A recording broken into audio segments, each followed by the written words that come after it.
to the newest indoor adventure in the Four Keeps Reunion, Part 1. Today is September 14th, 2020, and you are loved. And that is a very important thing that we like to remind each and every single one of our viewers and listeners at the beginning of each and every single one of these games.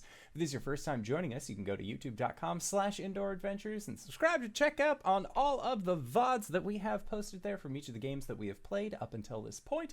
Or you can go towards anywhere audio casts are made available for free. You can find us there under the same moniker. Or if you already support us on YouTube and audio casts, go to patreon.com/indooradventures to check out our after show currently being hosted for free. It is called Nights in the Courtyard, and we answer questions not only from each other, but also from the community. So if you have any questions for myself or any of these other fine folk, consider joining us on Discord, because that is the easiest way to ask us those questions. And you can find that link either below or off to the side in chat. We post there frequently, or follow us on Twitter. We can also answer questions from there. That's the whole purpose of the shtick. And if you already support us on Patreon and everywhere else, you can go to indooradventure.redbubble.com. We got t-shirts, we got posters, we got mugs, we got journals, shower curtains, clocks, throw pillows, as well as face masks with the symbol of Tiamat upon them. We got Tiamat masks in every single color of her chromatic glory. So if you are looking to help support COVID-19 research as well as keep yourself safe, hey, them masks are a good way to help do so. But that is it for my spiel. Before we transfer into the show, Hive Goblin, thank you so much for the sub. All of you viewers, as a reminder, it is September, so holy shit, thank you, anonymous gifter, for the 5 subs in the chat. And JBob88 for the subscription. I'm going to say again, it's September. Your subscription goes farther. Jeff Bezos gets significantly less money, and more of it goes to help supporting the show. So thank you, everybody who has helped us out with this thing. It's a good time. But that is it for my spiel. So hey, RJ, who are you playing tonight? Does September also affect bits? No. No? Okay. Hey everybody, I'm RJ, and I'll be playing Caelum, the Sharakai Wizard Cleric. Hi, I'm LBHackEmUp, and this is also Caelum, and I'll be playing Gwen, the Halfling Barbarian Fighter tonight. Hi! I'm Cyber. I play Arjhan, the Draconian Fighter. He, him. Today is the 8th day of visibility. Arjhan and I are asexual. That means we have disadvantage on stealth checks today.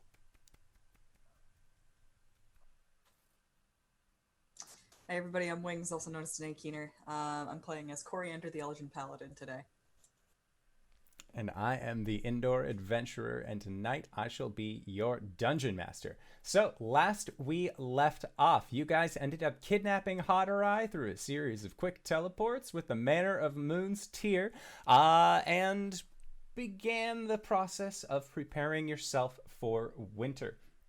It was at this point that Caelum later threw himself inside of a room, locked himself in there so that way he could go into a deep dive into his own brain space to reach that there plane of negative energy. After this, Gwen was rightly upset with him because every time something he needs to learn how to be a team player, he gets hurt when she's not around, which he did. But that's besides the point.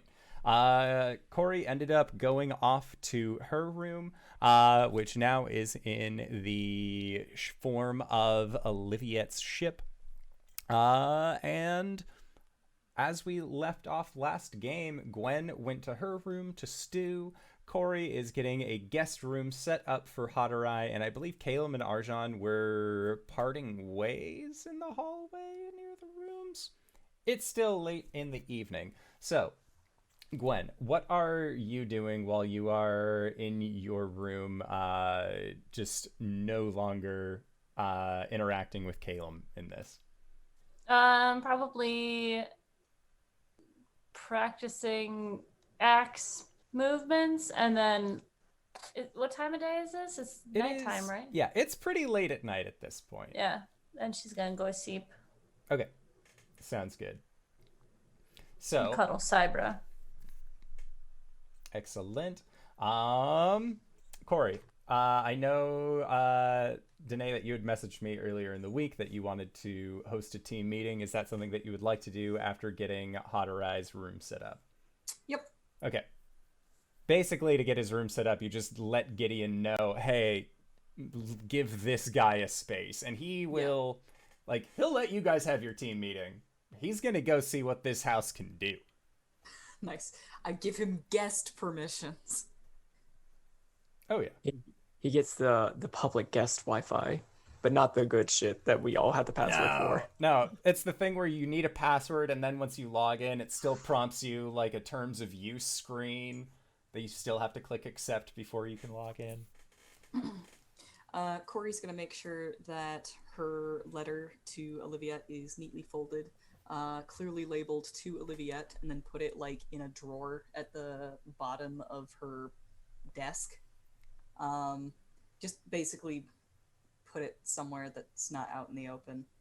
And then, yeah, she'll ask Gideon to assemble the group. Okay. So yeah, each of you, thank you, anonymous gifter, for giving our dear friend Pro Restarter a sub. That's very awesome. We miss you, Pro. So each of you in your respective rooms receives a bump, a PM, from your dear old house, letting you know that resident Cori would like to have a group meeting. Wasn't it like 30 seconds since the last person called a group meeting, and then we all didn't do that group meeting? I believe so, yes. Fuck it. Okay. Gwen will just say, tell them just to tell me the plan when they figure it out.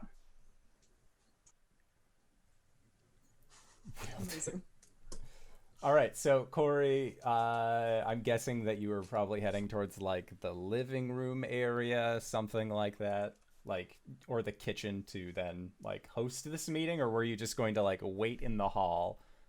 Yeah, I think she'd go to a centralized location. She'll go over to the map and poke around at it again.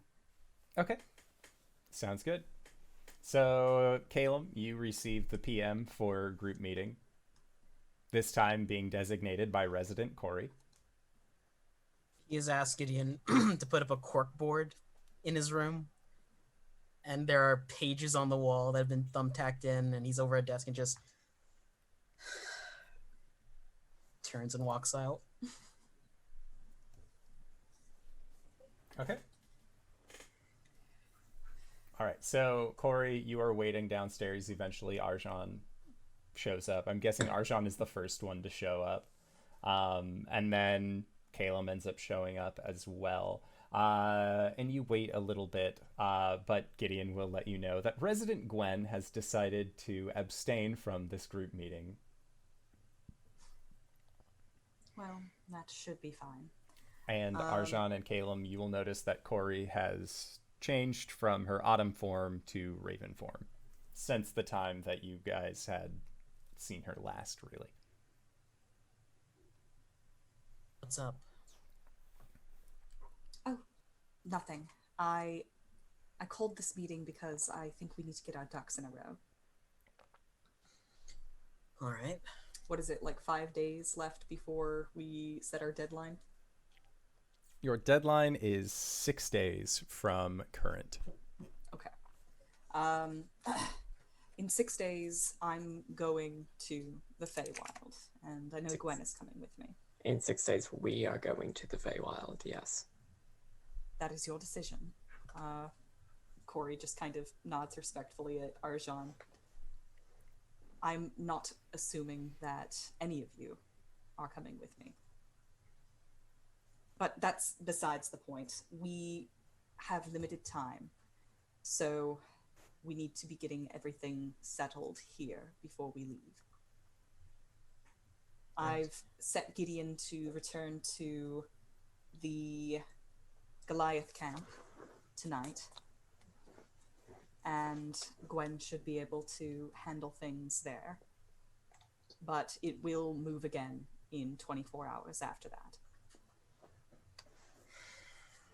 All right.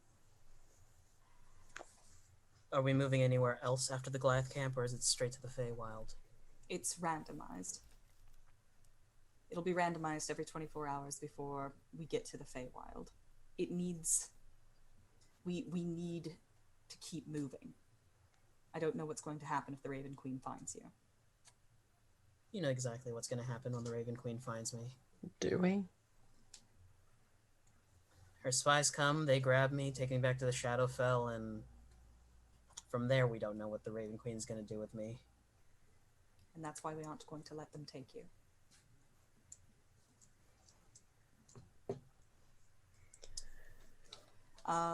If... Go ahead. Go ahead. Arjhan, you said that you might be able to talk to T-Mat about the Raven Queen situation. I might. I have no idea if she'll actually answer my call, and even if she does, I'd have no idea if the information well, I have no idea if she would provide the information, and I have no idea if that information would be valuable. All right. I will appreciate the effort regardless. I'm going to be working on things on my end as well. And then she just kind of stands there for a second, and she's like, I suppose that's it. And then she'll stand there briefly considering, and then she'll look to Caelum and say, Caelum, you've reached a level of power to where I don't think we could stop you if you were doing something we didn't want you to do.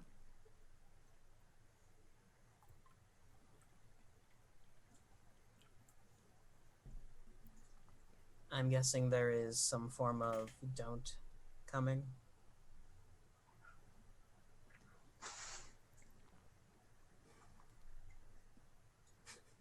I suppose so. I'm just asking you as a friend.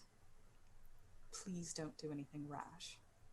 But I also trust you to know your own limits. He'll nod his head to her. All right. Well, then I suppose that's a break. Gideon, could you give Gwen a summary of the meeting? Hold up.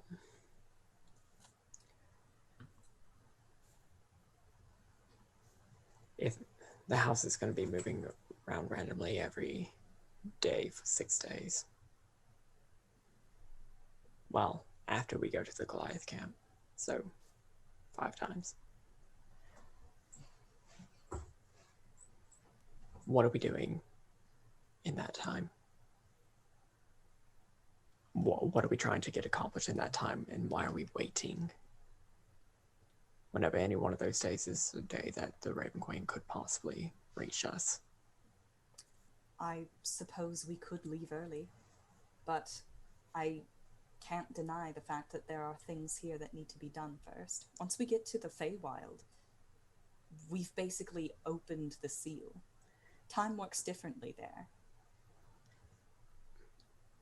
Right, I just think this is something that we should probably get ahead of. What specifically here do we still need to take care of? Nothing, I suppose.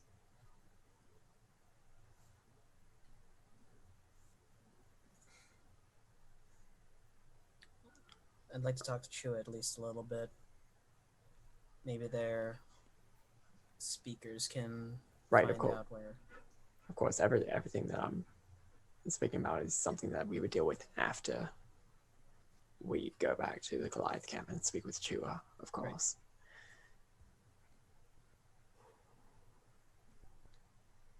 So remind me, does Arjhan know about the need to talk to the Gillespie? Gilscari. The Gilscari. I don't believe Cori made mention of it. And she never will. Guess I'll die.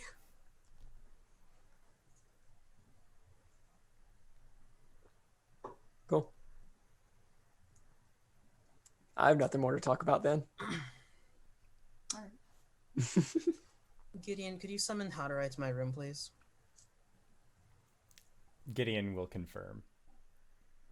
Gwen, you are getting ready to lay down and go to bed, and that is like right as you find that comfy spot where you're about to drift, that is when Gideon will give you the rundown of what your plan is. Just like a glowing white notes app just on the wall right next to you in front of where you were sleeping, and the brightness is turned all the way up. There is no blue light filter. Boop, boop, boop, boop. Gwen's like pulls the covers over her face. Just goes back to sleep. Okay. And yeah, Hadorai will join you, Caelum. Oh, house called for me. What seems to be the rundown? Do you need to rest like normal elves do? I mean, it helps. All right. For the time being, then, teach me. What? Shadow magic.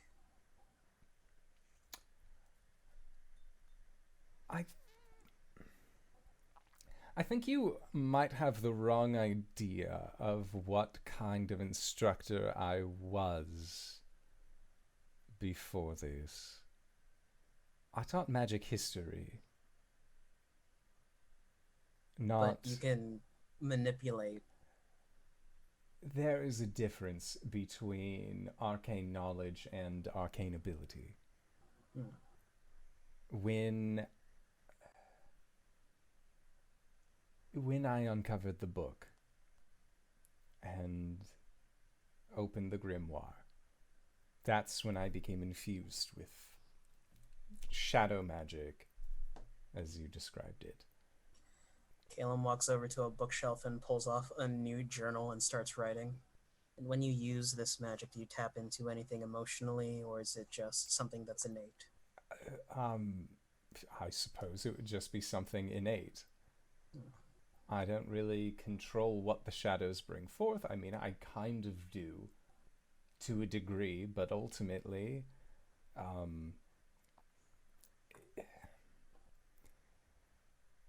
it's difficult to explain. Imagine, if you will, that there is a wellspring inside you, that is where all of your magical abilities come from. Now, imagine, again, for example, that you had a good understanding of the well that you had, but it didn't really give very much. But then something else came along, and suddenly there was a flood of magic. I can now control that flood, but I didn't learn initially where it came from. If you need help, I can do my best to try, but teaching you something that happened to me, not something I sought out for myself, is a little difficult. He'll shake his head. All right. Now, if you had a basis to go off of, if you had a means of already manipulating shadows, I could teach you what I know based off of that. But as far as translating how I feel into words, so that way you can learn based on that. If the language of the lost could be used to manipulate the weave, then what's to say it can't be used to manipulate the shadow weave? You would just take different courses.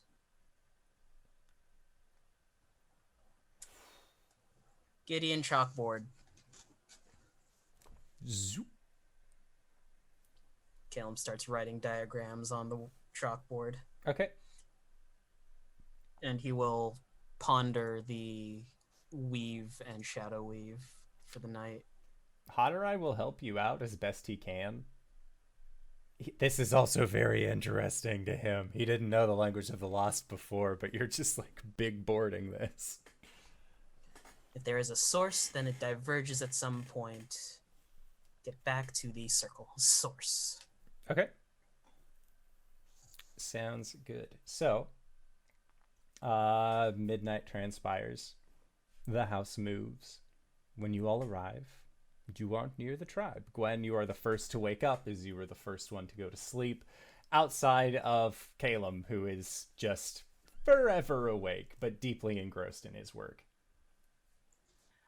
Gwen is going to like a fucking kid on Christmas, throws the blankets off as soon as she wakes up, and like grabs Cybra, mounts up, and they're just gone out the door.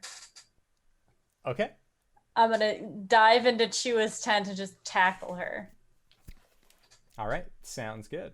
Arjhan, is there anything that you wanted to do first thing this morn? My blood die. Okay.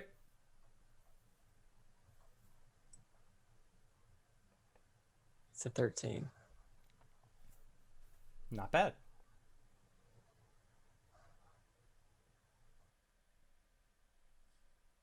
Okay, and Caelum, what are your plans for the day? Do you even come out of your room at all? Eventually, he'll come out like around lunchtime and head over to the tribe. Okay. Sounds He would have good. taken 10 minutes to cast Contingency and False Life at 5th level. Nice! The trigger being on an instance of taking grievous damage, which is when his health dips below half. Okay. So when you are bloodied, it triggers. Gotcha. All right, so Gwen ran off to the tribe. Caelum is on his way, walking to the tribe. Arjhan, are you staying inside the house or also going to the tribe? What was my last reception at the tribe? It wasn't particularly good, was it? It wasn't the best, all things considered. Yeah, I'll stay inside and continue meditating. Okay. Make things less difficult. Sounds good. Just meditating in your room or anything like that? Yeah, at some point over the day, at a dramatically appropriate time, I will attempt to speak with Tiamat. Okay. Yeah, make a religion check. Because after around lunch or so is when Caelum leaves, so you're just left alone in your house. You can turn your room into, like, quick shrine to Tiamat, because you can manipulate it however you want.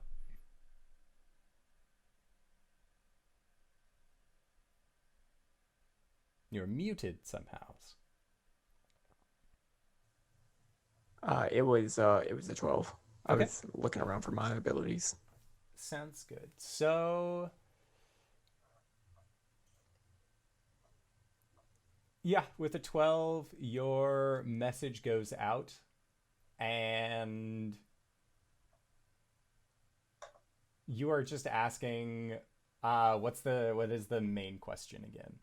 So I'm asking for an audience. Mostly,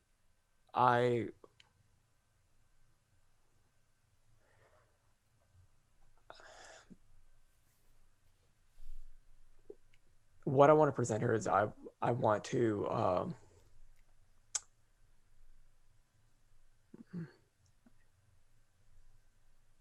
get an audience to talk to her and see if she's interested in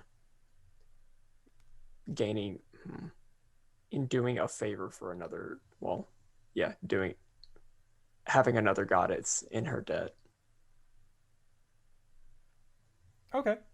I would say Potentially. make your religion check with advantage. Because she likes the sound of those kinds of things. It's worse. Okay. So with a 12, the message that you get back is our place or yours. And you see that the person who sent you the letter just initials it with a large letter B.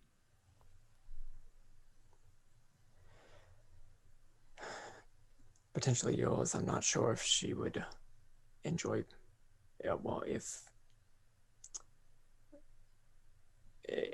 we could be eavesdropped on.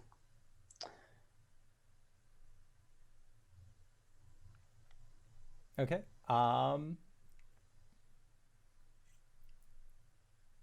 So with that, you You hear a sound like there is a malfunction in Gideon. Like there is a groaning, creaking sound. And it asks you, Arjhan, requesting acceptance of outside influence. From? And it says the Queen of Dragons. Yes, let her in. There is that groaning motion stops, and Arjhan, on the door of the wall of your room, you just see this hellish looking wrought iron door just seem to seep out of the wood and then just become a full door that opens. Yeah, I start to head in, and then I'm like, hold on a second. I go out to the door, and on the conveniently placed whiteboard that I have in the hallway, I just write in, gone to hell. Shut the door and go in. Okay. All right. So, Arjhan, when you arrive, the area that you find yourself in is not the typical chambers that you have visited previously. The area that you are in looks like there are a lot of low-sitting tables or benches that seem to have like padding on them, and then these strange metal contraptions on either sides that have these bars that rest atop with large like iron discs. And you see Billy, the white aspect of Tiamat, holding one of these metal bars, large iron discs on either side, and she is just doing deadlifts with what looks like an incredible amount of weight.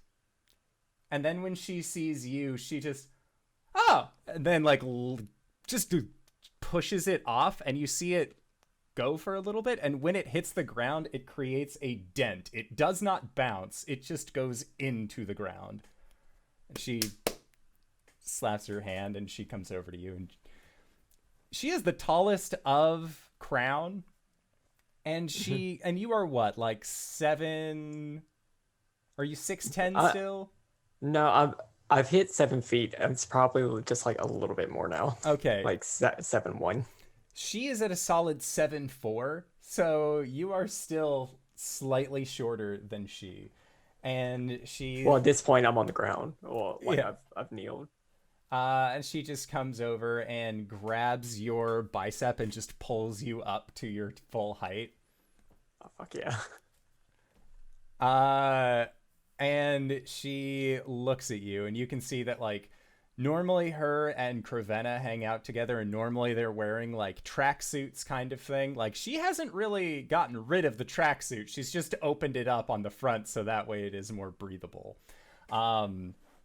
And she says, so, you had some questions for us? The sister said we haven't really had much interaction before, so I got to be in charge of talking to the newbie. Yes, that's correct.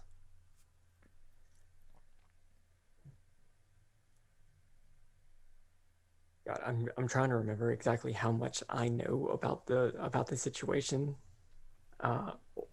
and why are we putting the Raven Queen back together? Is it because we think that that's gonna make her stop going after Caelum? I should take notes, but I don't. I was gonna say your friends were a little vague on it. Like both Cori and Caelum were like, "We can fix her," but there has been no like stage 3 profit after that. Okay, I can work with that. So yeah, just walking with Billy. I have to admit I don't know all the particulars, but two of my companions are very invested in the status of the Raven Queen. And Billy looks at you and just like her eyes squint a little bit. I remember you saying something similar to that. Why? Do you want a smoothie? I would love a smoothie. All right, it's over here. And she will take you to what looks like a juice bar in this hellish gym. And she orders a hellberry smoothie. She'll order for you. She doesn't know what you want, but she will order the same thing for you. Smoothies are delivered, and before she picks them up, turns to go to hand it to you. Right as she does, she pauses, then looks back at the servant at the juice bar. You didn't say it. And they look at Billy with wide eyes. Jamba? Billy nods and then turns back around and hands you yours.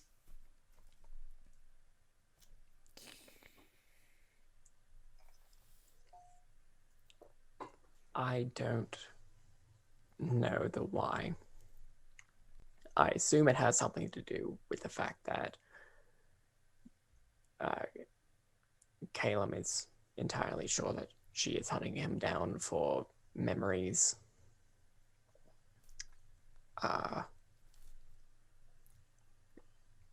It also may have to do with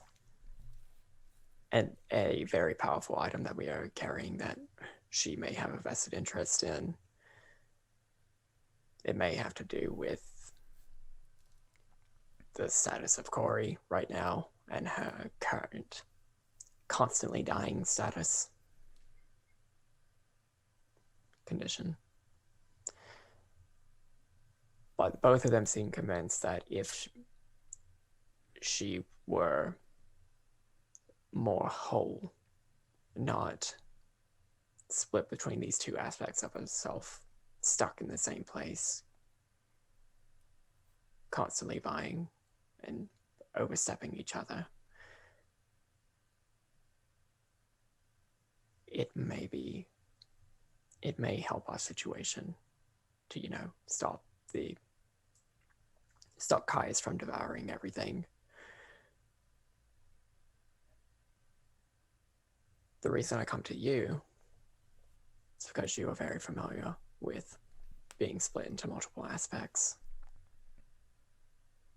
I don't know exactly how much your situation applies to hers, or if you would be able to help. But I figured if you could, it may be valuable to have the person responsible for the end of the war, the end of our war, in your debt. And she has just been taking one very long draw of her smoothie. And then we'll stir it around a little bit. But as you finish telling her the smoothie is done, and she says, well, for us, it's like a puzzle. In that, if you have 5 pieces of a puzzle apart, you still know it's from the same puzzle. But if all the puzzle pieces are together, then you still know it's the same puzzle. That's like us, right? If you're speaking of a jigsaw, then yes. That's what they're called. But what if it's more of a chain link puzzle? The pieces, they can be separated. They're all of the same material. But the way they're configured right now, it's just a twisted mess and not useful for anyone. So what you're saying is that if we undid that puzzle, then Raven Queen would owe us a favor? Possibly. I like favors. And she gives a big smile, and you can see there's a seed stuck in one of her teeth that she just hasn't noticed.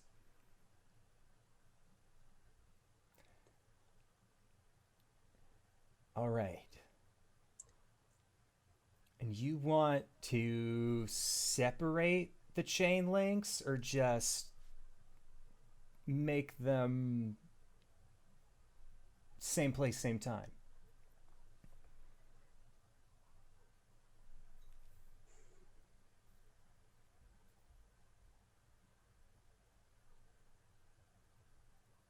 I suppose I want to leave the pieces up to the Raven Queen herself.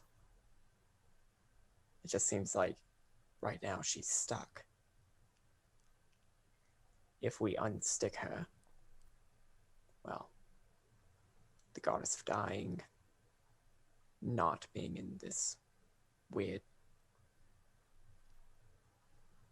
quantum state, I can certainly help you. That's a big word. But I like the part about it helping me. And I'm pretty good at, like, straightening out chains. So this is something I could probably do for you.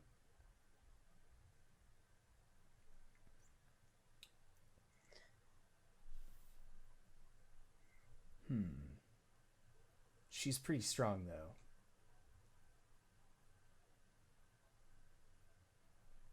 I could at least ask Big Sister Z if she has any insight on it. When did you say you needed? When did you say you needed this again? Is this like an immediate thing or like a soon thing? I would call it a soon thing. We are going to be away in 5 days. We are going to the Feywild to keep winter at bay. The other apocalypse that we're worried about. Oh, winter's not so bad. That way, when you start like working out and you go outside, it just cools you down real fast. Oh. But you aren't like that. Neither are the winter, or neither are the rest of the Fae.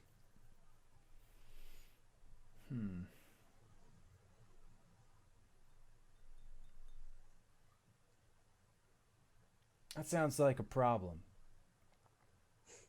Not for me, though.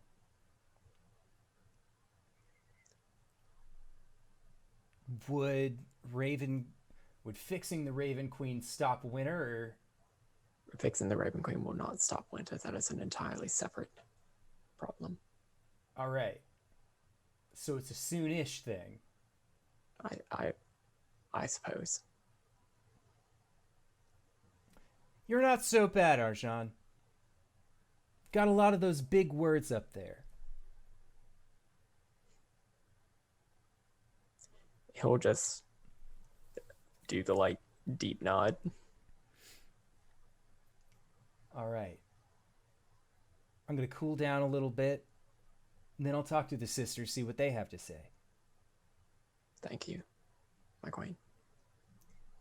Please, call me Billy. And she just kind of like slaps, like just big palm slaps your shoulder. And if you were a little bit scrawny, or if you hadn't bulked up, you're pretty sure she would have just dislocated your arm.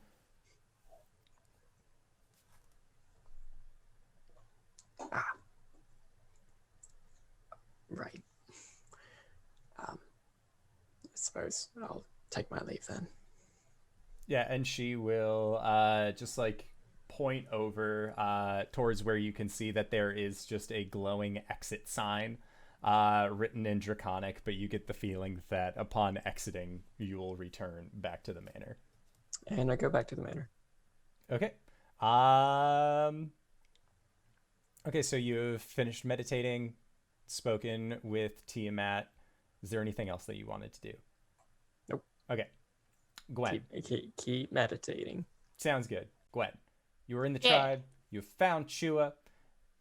She had just gotten done helping deliver yet another baby. It seems like you have arrived close to go time for quite a few members of the tribe. But thankfully, you know, it's an all hands on deck kind of situation. What did you want to ask Chua? Nothing. Okay, just wanted to hang out. Yeah. Show the people that she's there. All right. So, as you are like go to visit Chua and then get on to Cyber's back and are going out as well. Eventually, you find Terizo and Barda, and Barda's stomach is very swollen as she and Terizo are expecting. Hey! Your Chorizo! Sorry. little sister, and he's just like comes at you. Yeah, there is a smash. I feel like it's one of those like he's minding his own business. The Terizo, like a bullet just jumps through and then knocks into him. Oh my God! Why wasn't I told? Why wasn't there a letter? Did you not understand that the purpose of hey everyone, like you had said, to do this thing? I know, but nobody told me that you were gonna have a kid. I thought it was implied.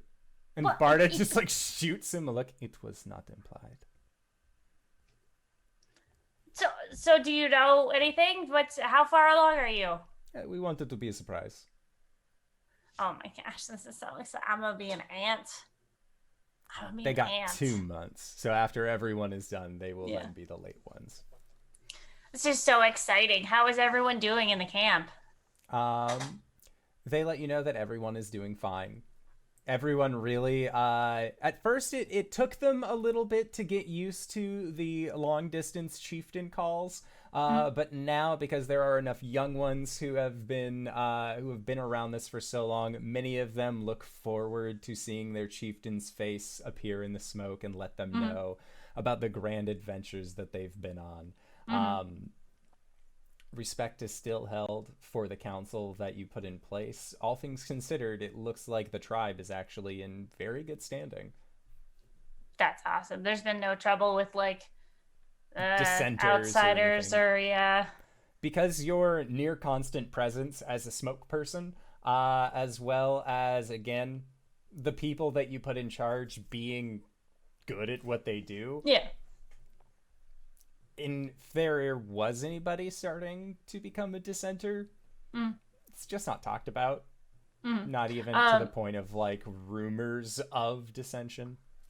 Cool. And there's been no trouble like from outside influences coming into the camp, or not coming into the camp, but like have they heard anything about the other tribes? And because I know we absorbed a lot of people, is there any word from any of the sister tribes that things are going poorly or anything like that? With them. Yeah. There have been. That's primarily due to their location, and it just things in the Warring Kingdoms are not super great a lot of the time. But your tribe often just welcomes others with open arms. They vet them first now this time, just in case. Like they'll still let people in, but they do their best to make sure that the people that they're bringing in aren't just going to try and be terrible. Because of this, though, your tribe has swelled to an unprecedented size. And you have visited named towns along the map smaller than the number of people who are currently in your tribe. The closest that you would have would be not quite Sirt's-Hellier level. You're still a little bit a ways, but larger than Crystal Shores. Or slash Galay. Okay. Oh shit. We're not having we're cool with getting supplies and stuff still, right? Like there's no problems with Are you sure you want to be nomadic at this point? All right. Are we having any trouble with that? No? Okay, good. Yeah, they have kept it sustainable. They have open trade relations. Apparently, when your chieftain saved an entire region of halflings, as well as did a personal favor for the king of a dwarven city, trading becomes a lot easier. Hell yeah. Well, shit. Yeah. I mean, I guess I'm doing a better job than I thought. Cool. So we have this house now, and she like points to the house at the top of the hill. And Teresa like squints and looks at it. And Barda also squints and looks at it. Just, how did you build that? It's magic. It can travel through space, which means I could be here, and then tomorrow I could be down in Saltmarsh. Nope, that's the wrong thing. So Creek or Delay. Greenreach or Galay. And they are taken aback. And Teresa clearly is very proud of his little sister, who is not only the chieftain, but also has a powerful magic house that just appears on the hill. Mm-hmm. He's down with it. Yeah. I think we should get the council together because I'm only here for the day, just so we can chat about what's going on next. Because I've got to save the Feywild now. They don't know what that means, but they'll get the council together. I'll wait for everyone to come out of the house and join us to hold council. But she's gonna go around and talk to everyone and, tell them her stories and entertain the children. Okay. Help if anybody has questions. Caelum, you had made your way to the tribe as well. You had questions for Chua. Beelining to Chua. Okay. You arrive. What questions did you have for her? Making her a cup of ginger tea. Just, You're always so nice. Thank you. Do you all need help around here? I'm only staying for the day, but I have trained a bit in medicine. If you want to help us in any way that you can, it would not be turned away. I wanted to ask about your abilities. You can commune with the spirits, correct? Is that only limited to Goliath spirits? She nods. Goliaths and sometimes, if we are lucky, the ones from before. Before the sundering. She nods again. Tonight, could I impose on you? If you must. Alright. If the time frame is correct, then this person should be from before then, or around that time frame. A person by the name of Nightfeather. What would it take to get into contact with them? It would take the Raven Queen's blessing. As it is through she that we are able to talk to our ancestors. Well, that's gonna open up a can of worms. It's a long story. We have time. At least until the end of the day, correct? He'll explain his situation to her. All right. And highlights, just so that way... You've had quite a sordid story. What story are you telling, Chua? After the sundering of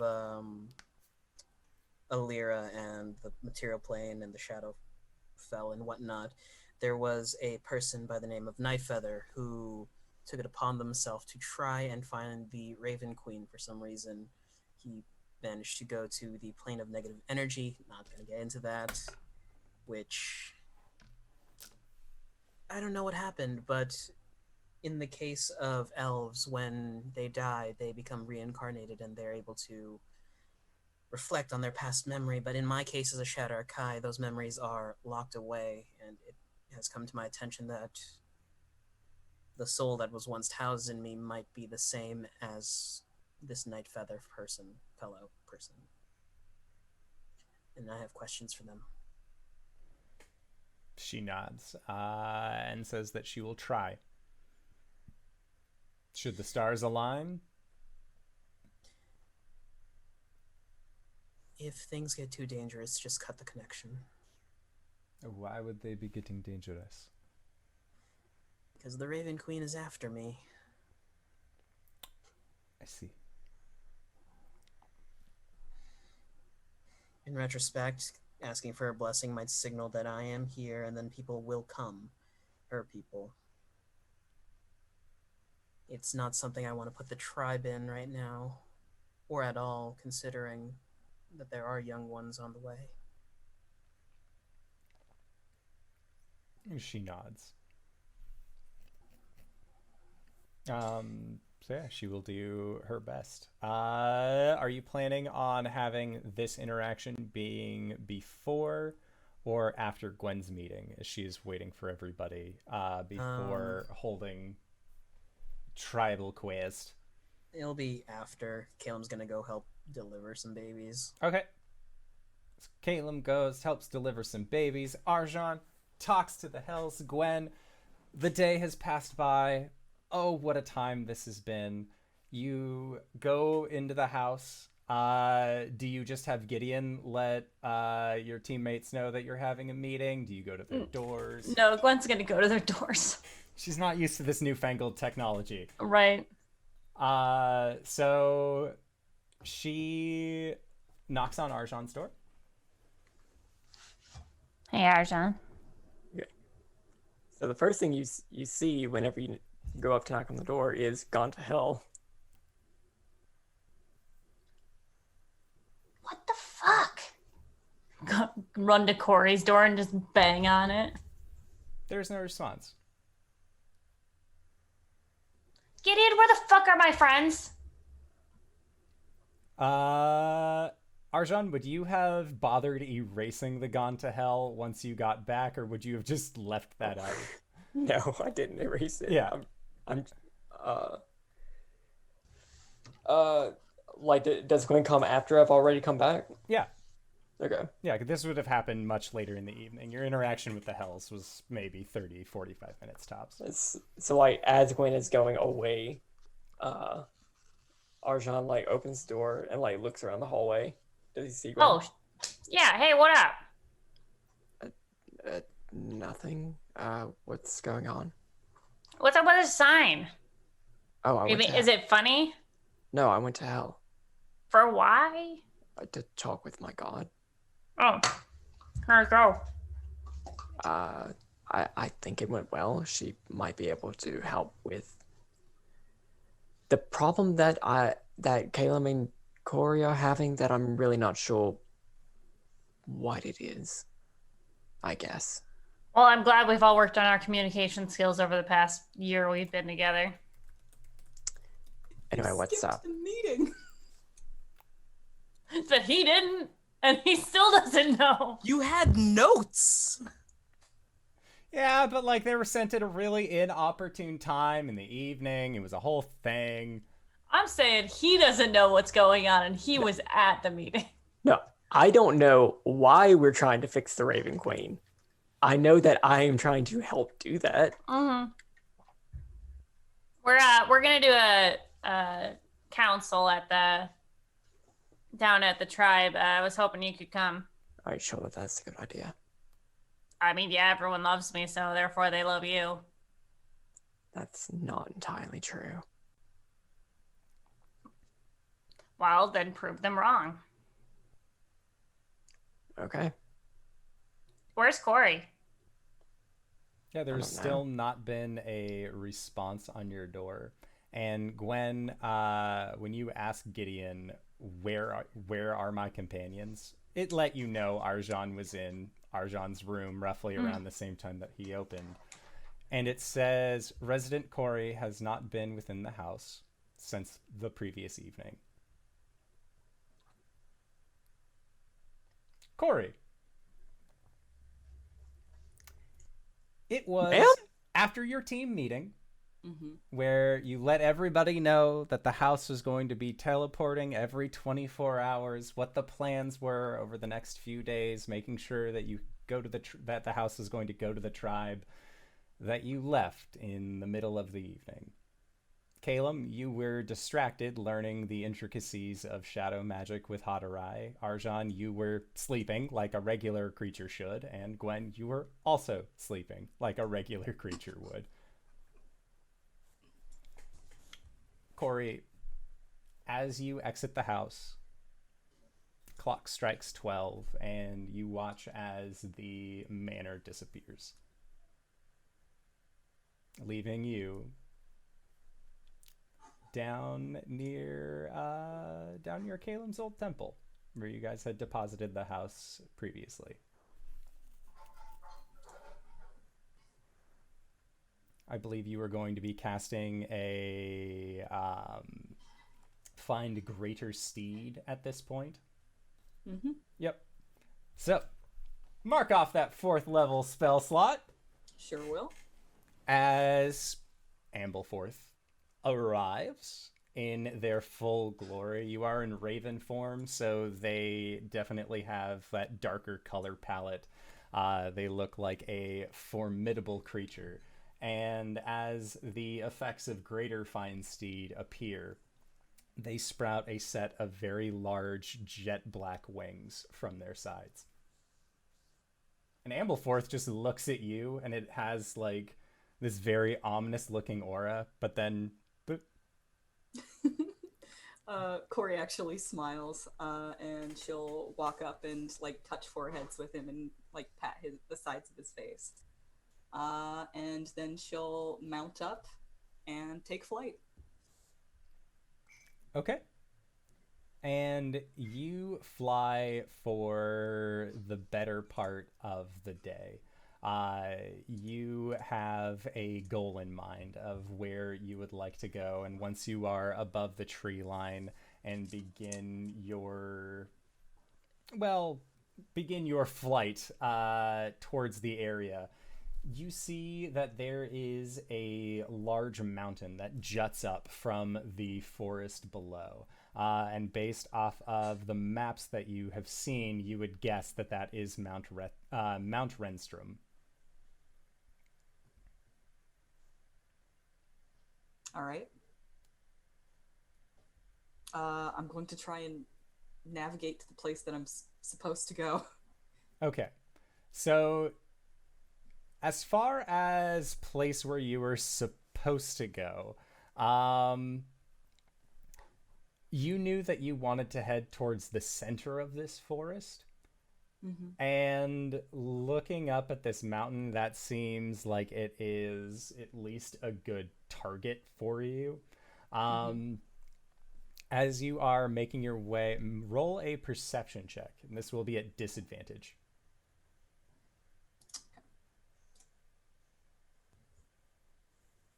A 10. Okay.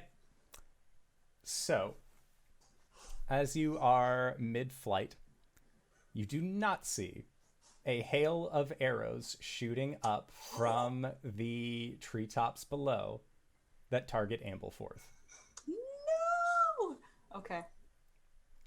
Cori, he'll get better. Cori, you're about 200 feet up in the air at this point. Yep. And your mount has just gone down. You begin to fall. Okay. So, I don't have that many D6 on me. Okay. How many D6 is that? It maxes out at 20, right? Yep. Okay. So, actually, yeah, let's have you roll it. I can count my spank. Roll for hubris. It's 20 D6? Yep. Alright, hold on. D&D Beyond makes me click for every single one. As Cori hits the ground, it's a smash cut over to Caelum as he's delivering a baby. It's a girl. Topical. Okay, that was a lot of ones. So a 44. Fall 200 feet, and you only take 44 points of damage. And I'm picturing the like, I don't know why I'm saying Rugrats. I guess it's from the first movie. Just like limb, snapping limb, and then she finally hits the ground. Okay. And Cori, the wind is for sure knocked out of you at this point. And as you go to straighten yourself, you are surrounded by a group of wood masked individuals. They all seem to just be pieces of wood that have holes that have been made into them, but they have their bows drawn and ready, pointing down towards you. And one of them says in Elvish towards you, "Who gives you permission to fly above our skies? That is where the ancestors dwell." She will put her hand up and say, "My apologies, I wasn't aware," in Elvish. And they look towards each other. And two of them will come over and they will take your weapons. Another takes your shield. And a third one will pull out what looks like a shodel. Kind of a more curved looking blade that has a slight hook at the top. And they are going to point it towards you and just make an upwards motion. She stands. And they are going to quickly... You only have one hand, so they are going to like tie your arms across. Another one goes over towards where the fallen form of Ampleforth was, but then just dissipates, and they kind of like take a little bit of a jump back, looking at this creature that is since just turned to nothing in front of them. And they are going to take you to their camp. Cool. All right. So as they take you to the camp, do you continue to say anything else, or just that you were sorry you intruded? I think that she's going to try and figure out what kind of situation that she's in first. Does she know anything about these people? The only interaction that you would know from these people is that they practice blade singing, or steel singing, which is the art of being able to find the resonance of metal and then use that in a crafting process, so they can make elaborate, ornate things through their song rather than through like hammer on metal craft work. Right. Are they called the Gilscari? Yes. Okay. At some point while they're walking, she'll try and get somebody's attention. I'm called Cori and Jonquil. I seek audience with the king of the Gilscari. And make a persuasion check. Okay. 13?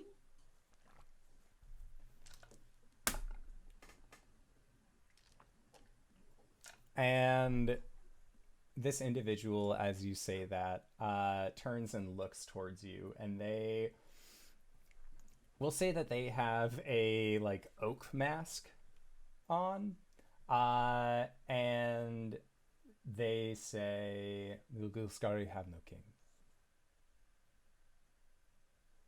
Then the king of the Deeproot.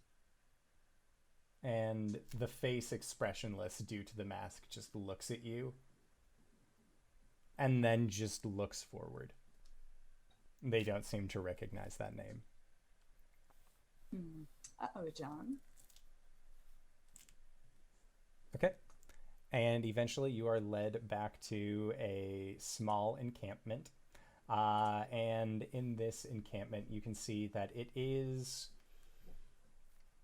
roughly around 120 or so wood elves, all just living in this small commune. They don't have houses or huts built up from the ground, but rather they are all placed within trees, kind of just building an elaborate set of tree houses.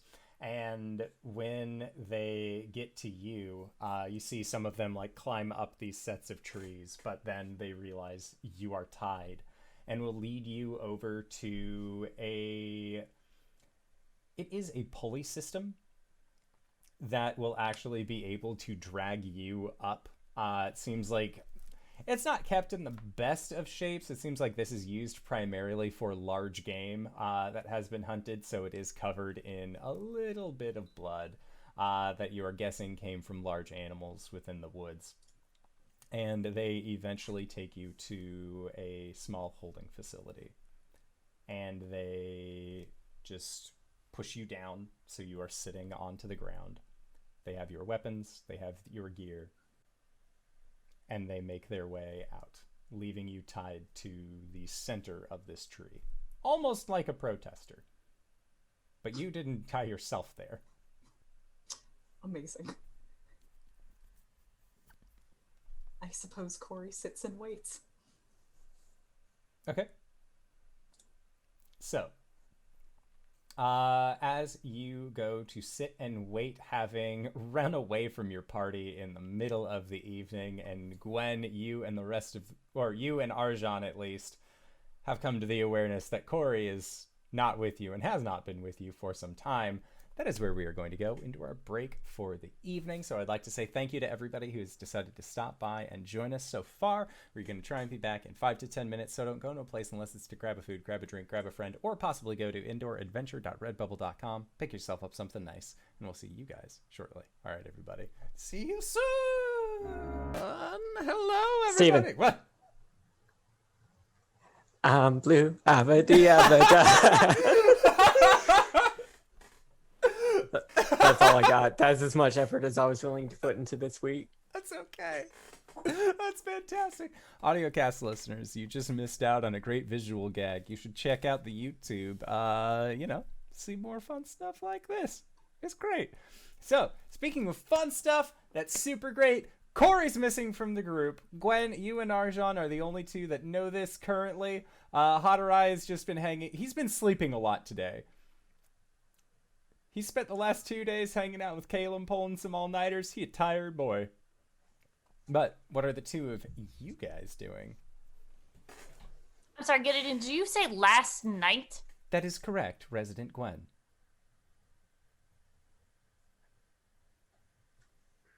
Gwen just has this 1,000-yard stare that's shock, but mostly anger. Looks at Arjhan. Hey, Neil.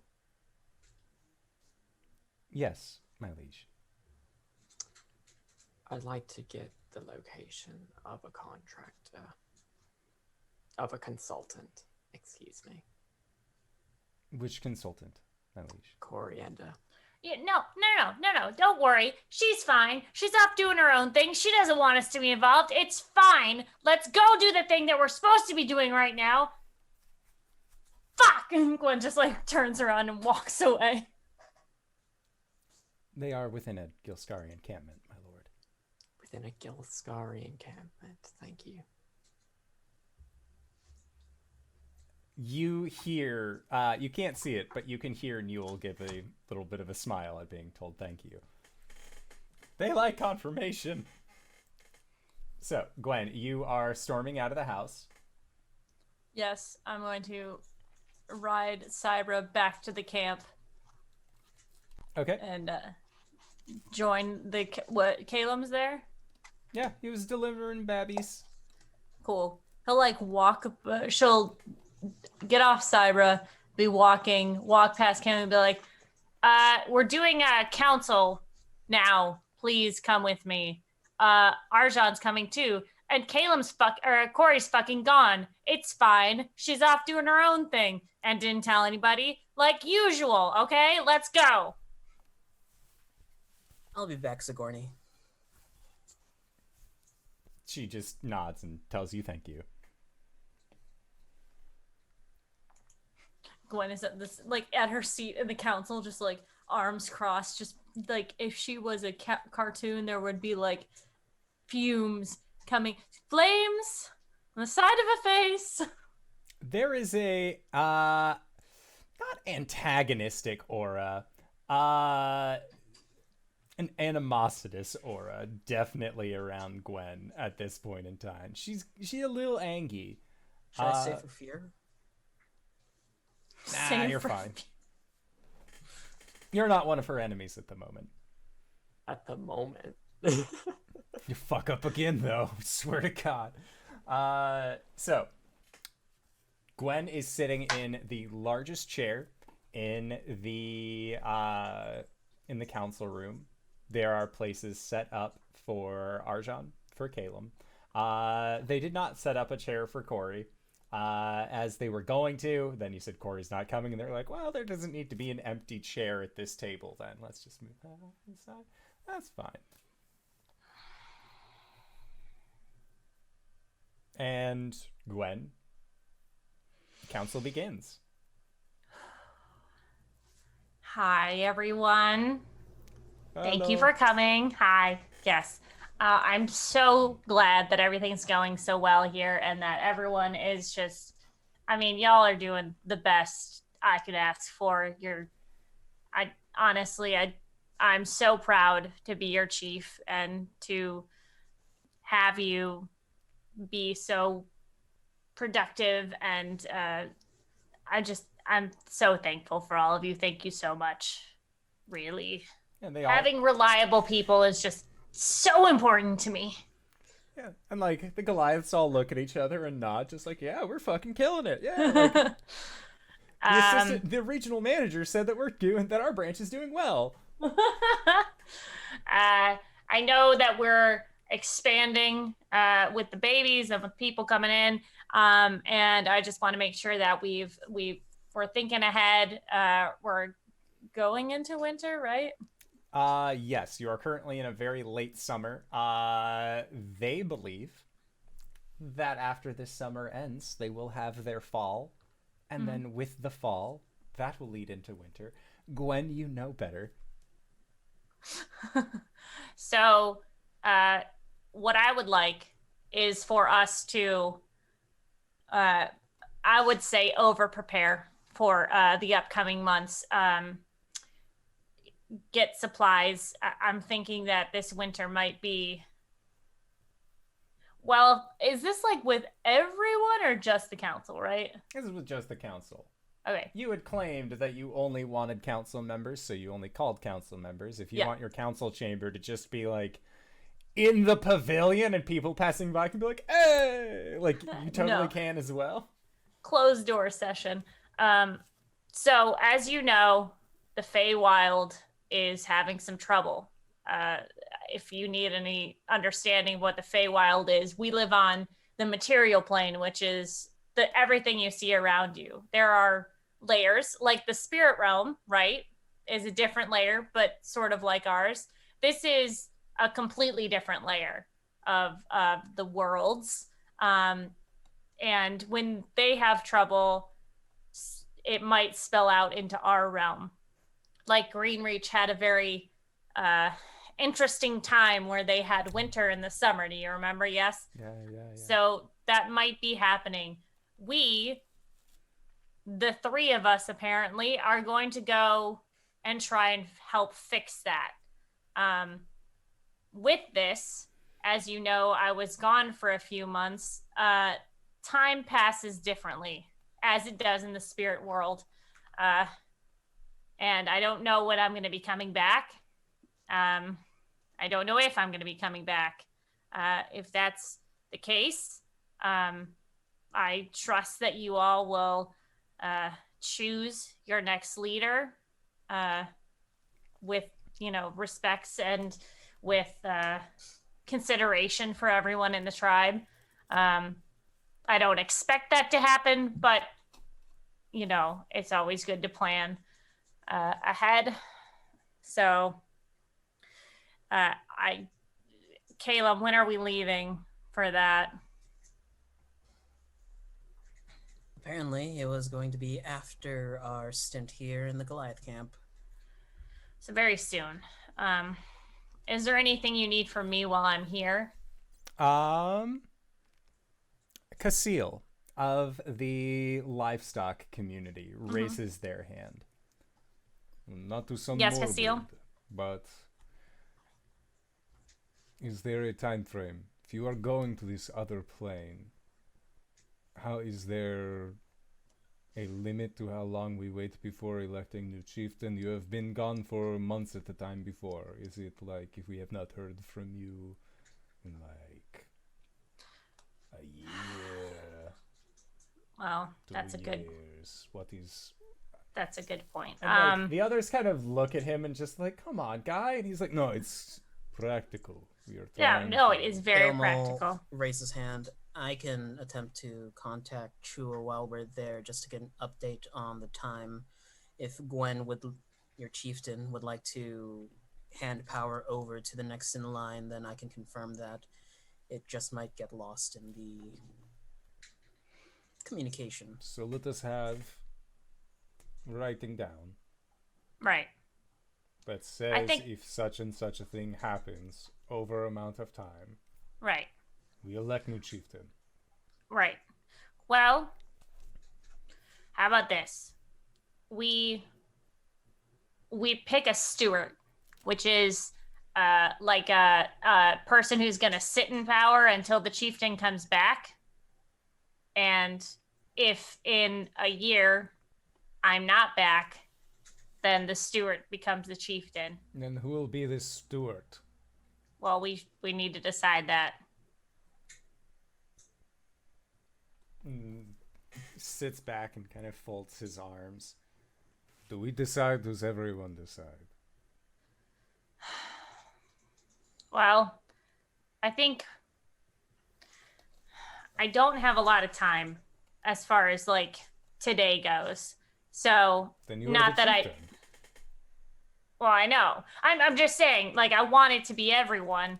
So maybe when we conclude this session, you guys go and you talk to your people, your respective groups, and you nominate someone.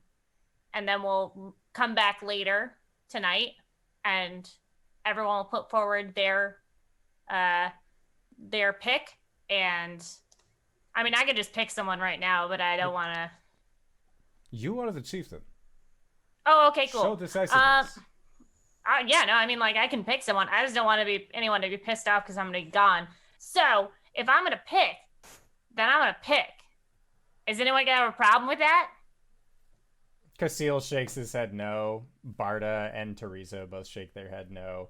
Sigourney is not there because the babies. But you would assume that she also doesn't have an issue with it, and Chua has always been at your back. All right. Well then, I will put forward Vatu. Baathu,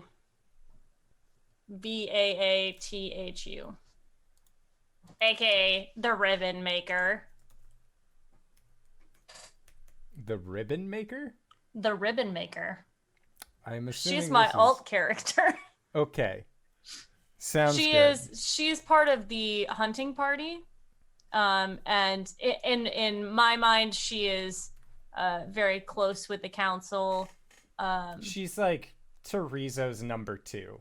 Yeah, exactly. Like she doesn't want to pick Teresa because he's gonna be a dad, and because I don't know. I think maybe she thinks Vetsu is better qualified. Okay. Any objections?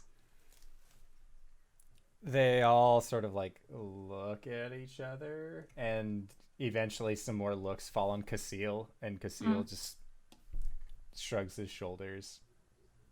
All right, good. I'll go speak with her, and we can. I'll have Chua run her through responsibilities and rules and stuff. I mean, she already knows what she's doing as far as the hunting party, but she's gonna have to learn about everyone else a little bit, and she'll have to have a seat on the council. They all nod. All right, solid. Is there anything else they should know, guys?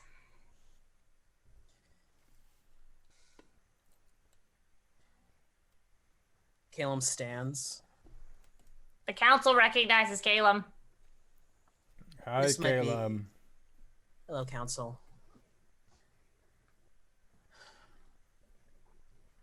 Tonight, well, first off, Gwen, I'm gonna reiterate, I'm not sorry for what I did in the house. I am sorry for not informing you and Arjhan and the rest of the party as to what I was doing. I've asked Chua to get into contact with who I'm trying to contact, and that might bring some attention to the tribe. In the event that happens, could you protect me? Ow. What do you mean? We're leaving. If you do this and heat comes here, they're gonna have to protect themselves. The house isn't moving until tomorrow. You think they're gonna come tonight? Yes. House leaves at midnight. I thought it was 24 hours. Cori set it to midnight, 24 hours. I can see if I can't override the time frame. Do we have a spell that can mask where this is coming from? She asks around the council. Something along the lines of non-detection. Enough to the water god. Probably not then. Big shakes of the heads. Nope. Fine. Sure, let's cancel our plans then. She'll I nod. don't want to bring the wrath of the Raven Queen upon my tribe, Caelum. I understand, but No, I mean, that's we fair. work with her, so All right. Well, I've got babies to deliver. And he'll leave. Arjhan, do you have anything to add? No. Cool. So, I'm glad things are going well. Again, I appreciate all your hard work. Honestly, I would say let's have a party tonight, but there's a lot of babies. I think Caelum pokes his head back in. We need more mothers, as in like housewives, midwives. Close the tent. right. Chua, can you well, I'll get some more tent mothers together tonight, and I'll talk to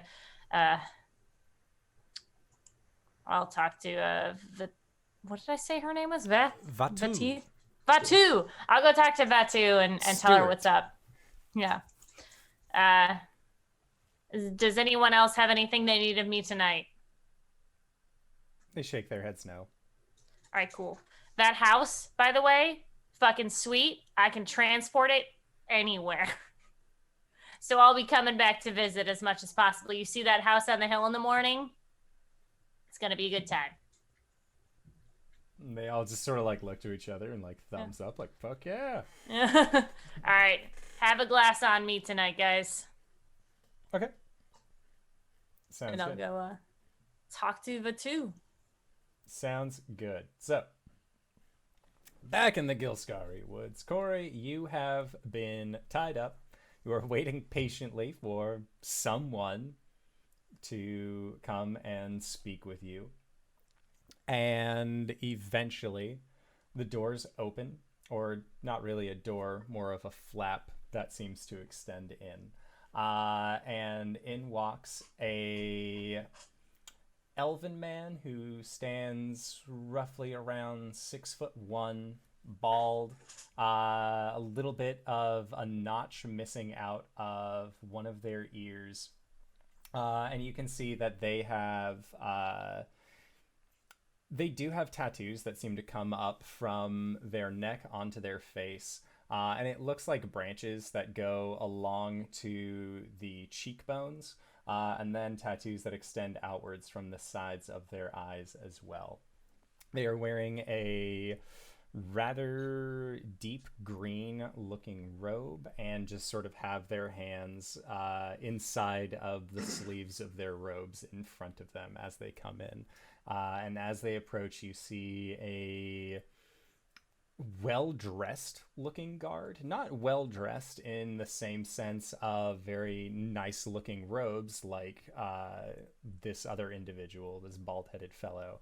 But they are wearing very well-oiled, very well-fitted leather armor that also seems to have more of a forest-like patterning on it, and seem to actually have a half cape that is made of leaves that extends down the left side of them. They have a mask made of rowan wood on their face that they are wearing, and you can see that they have a more feminine figure with kind of tightly knit dreads coming down from the side, but that look like they have been well kept. It's not just like a messy head of them. They are stylized to a point. And the individual with the long sleeves comes in and like makes a motion to the rowan masked individual and motions for them to leave the two of you. And this individual like stops, and you can hear them mutter something, and the other individual just like, it'll be fine in Elven to them, and they nod and then turn around. And as they exit, this figure comes up towards you, squats down, arms still inside of their sleeves, and rests their elbows on their knees. And they say, "So, the one that fell from the sky. I'm assuming that's you." Guilty, I'm afraid. My guards, I will admit, were... I apologize about the creature that you were on the back of. It seems like, well, to be fair, we don't exactly allow for aerial travel in this I local see. area. He's going to be cross, definitely, but he'll get better. Well, that's good. That's a plus. Now, I have to ask, who are you, and what are you doing in my woods? I'm called Cori. I'm the Jonquil. I'm the lower Caelum of the Fallen Leaves.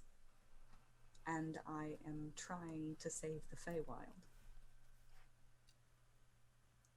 I wasn't aware that it was in danger. It's being overtaken by winter, and time is of the essence. And so you come here. Yes. I'm afraid you've made quite the mistake, as you'll find there's nothing here that will help you with winter. Be that as it may, I'm looking for the King of Deeproot. I see. And where is it that you came upon this name? This King of the Deeproot. If you knew anything about our people, you would know that we haven't had a king for quite some time. That name is hidden by shadow. I see. Now, what if I could take you to this King of the Deeproot?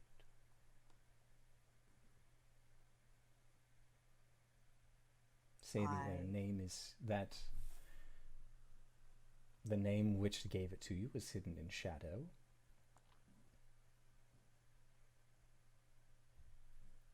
Elucidate me. I see little other choice for me.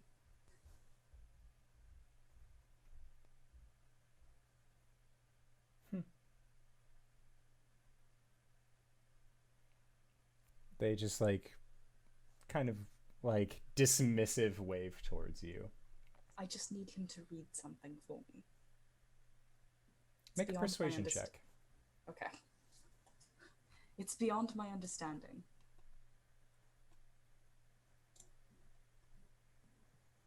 Natural fucking 20. Womp womp womp womp. The figure pauses.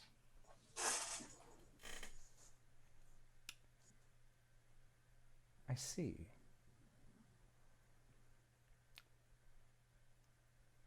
The king of the Deeproot is something of a local legend. But thankfully I am their speaker. Now, I'm going to untie you, and I don't want you to do anything foolish. I wouldn't dream of it. I wouldn't be so sure. And as they say that, without even making any moves with their hands, you feel your bindings loosen.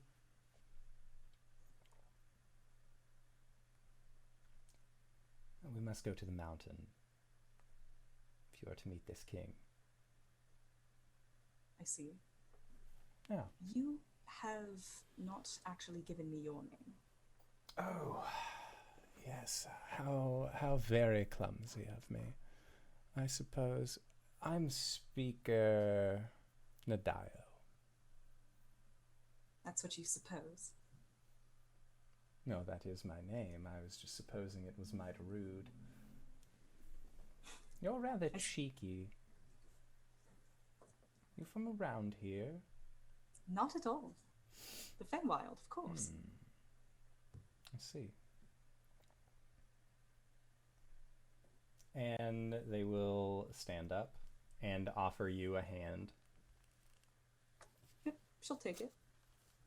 And they pull you up. This way, as long as you are walking with me, no one will harm you. Excellent. Will I be getting my things? I suppose. Because I do need that book for him to read. I see. And when you exit the room, this holding room that you have been put in, Rowan is still standing very close by. And Nadayo says something very quickly to them, and it sounds like Elvish, but like it's a little bit harsher. And not in a country sense, but more in like there is some underlaying of maybe another language with this Elven.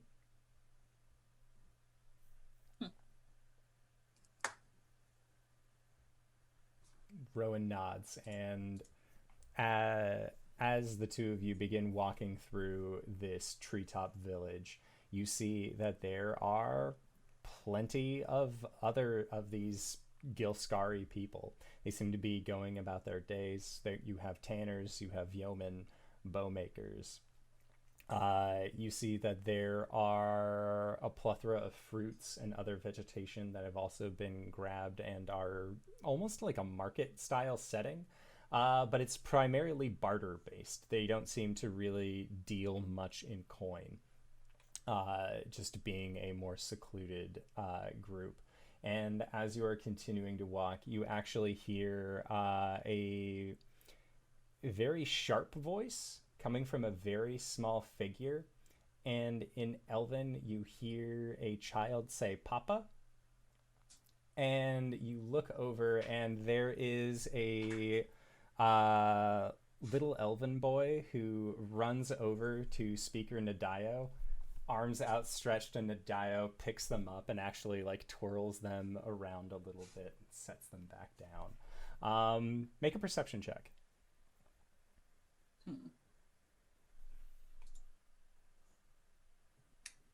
Another natural 20 for a 25?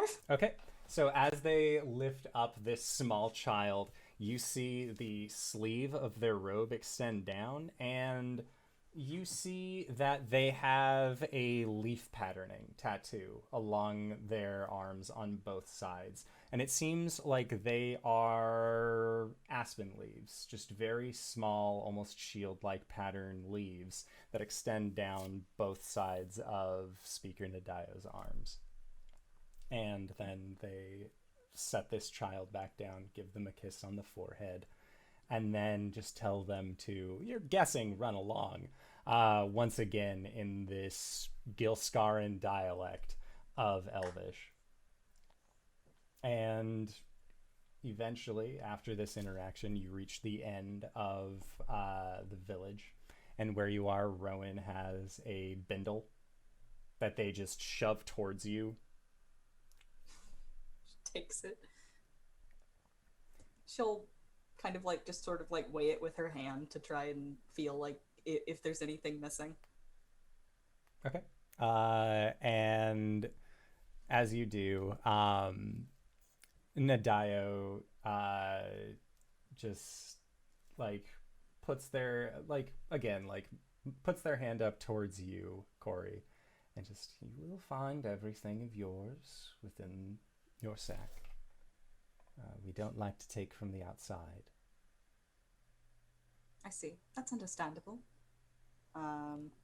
She'll actually dig through it a little bit and find her old gauntlet that used to be on her severed hand. And she'll produce it and she'll say, I actually used to have a full set of Gilscari armor. And Nadayo looks at it, and Rowan looks, and you can see, like, you get like a stern feeling from them. The mask makes it again a little difficult. But Nadayo looks at this and says, this is Marissa's. She's doing well. She is doing well, right? She didn't die that one time in the Iterat she did. Ooh, fuck. Cori gets really solemn. I'm afraid to say that she has passed. And at that, Nadayo once again says something to Rowan. Rowan nods and then leaves you and says, we will have a placeholder for their burial. Does she have family here? And Nadayo nods again and says, they will be informed. Can you assure me that they will receive this? And she'll give him the gauntlet. He'll nod. And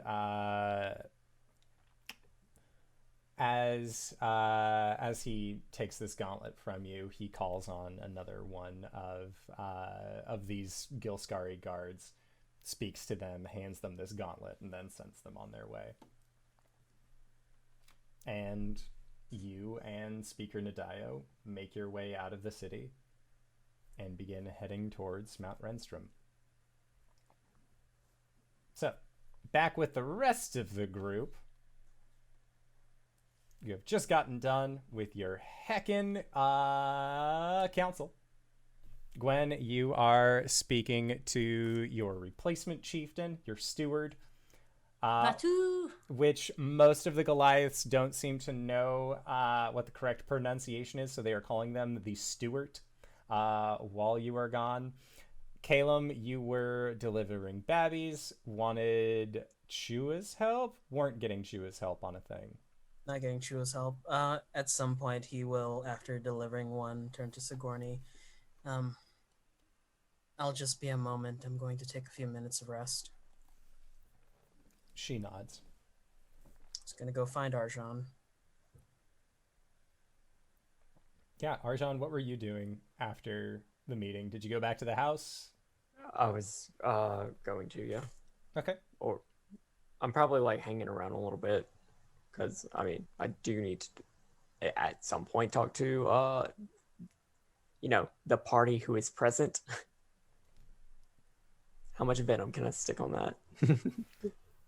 Oh, I could just sending Cori right now and just say hypocrite. I've written about 5 different sendings. Try me. But yeah, Arjhan is around. He is present. When we leave tonight, I'm going to try and contact other planes. This Night Feather, it should be within the purview of the spell.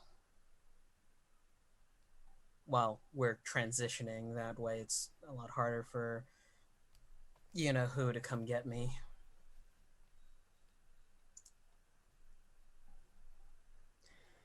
Are you going to try and finish that before midnight? Or are you trying to do it overlapping midnight?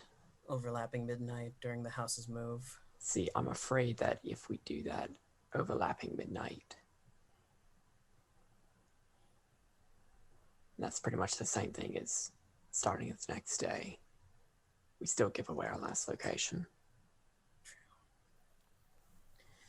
Maybe I can supersede the algorithm that Cori put in. As soon as I'm finished, we teleport somewhere else. Put in the temple to Saloon, maybe, that's out of the way, no one's there. Or maybe the keep. How much do I know about the Gilscari? Make a history check.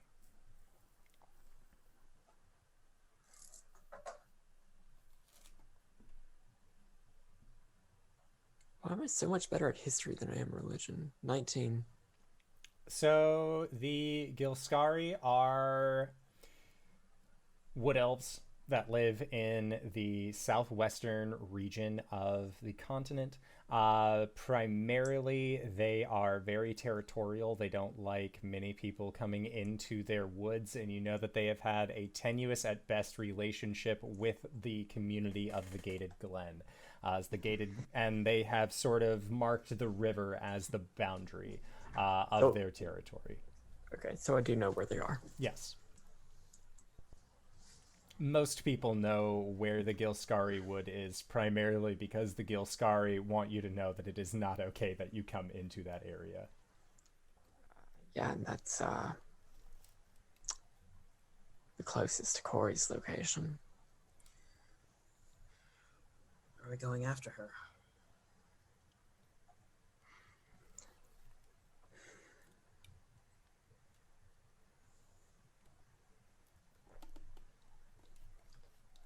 I don't know. I kind of figured if she wanted us along, she would have, told us about it. True. This Feywild thing is her mission. I wouldn't feel right doing it without her.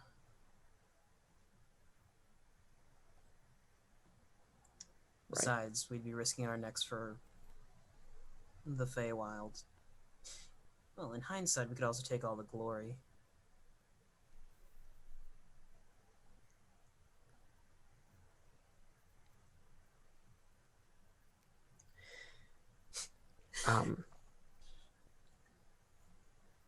If you think that you can reset the house, make it go to your previous temple, that may be a good idea. All right, I'll get on that.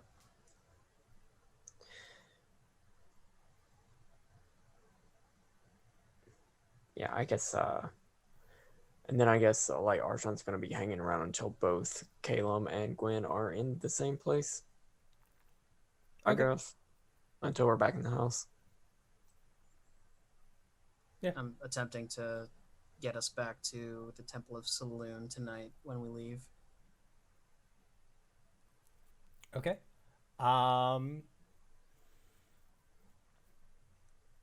Make an Arcana check.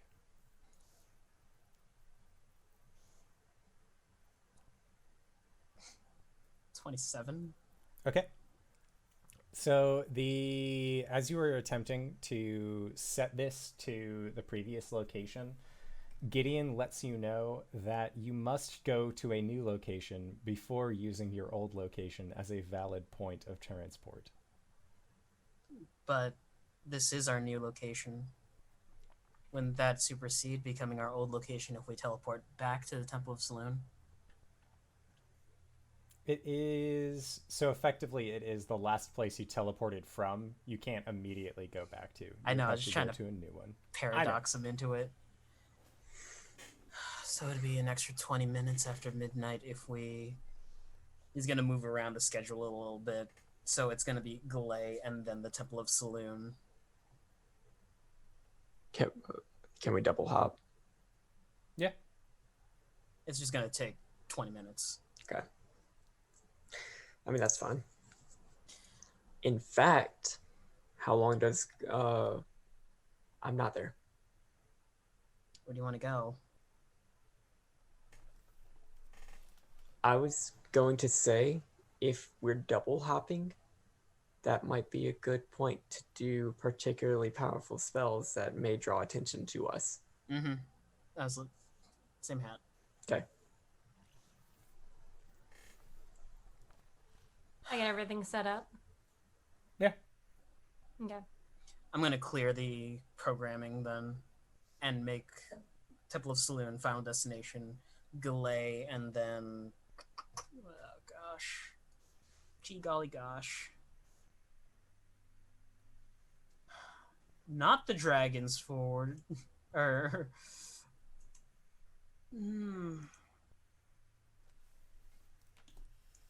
It's going to be Farron's Grave, Galay. Actually, no. White Birch, Galay, and then Temple of Saloon. Okay. So all in all, the trip is going to take 30 minutes All right. Sounds good. So you're going back to Hadarai's house? first, and then Okay. there's going to be a 10-minute delay. Sounds good. So then Farron, 10-minute delay. It's going to take an hour. And also set an alarm before we leave to start the spell. Yes. Let me know when Gwen gets back. These are some big brain plays you guys are doing. Hell Gwen, yeah. they At are... least someone's thinking. Egg! How much can we just vague on Cori today?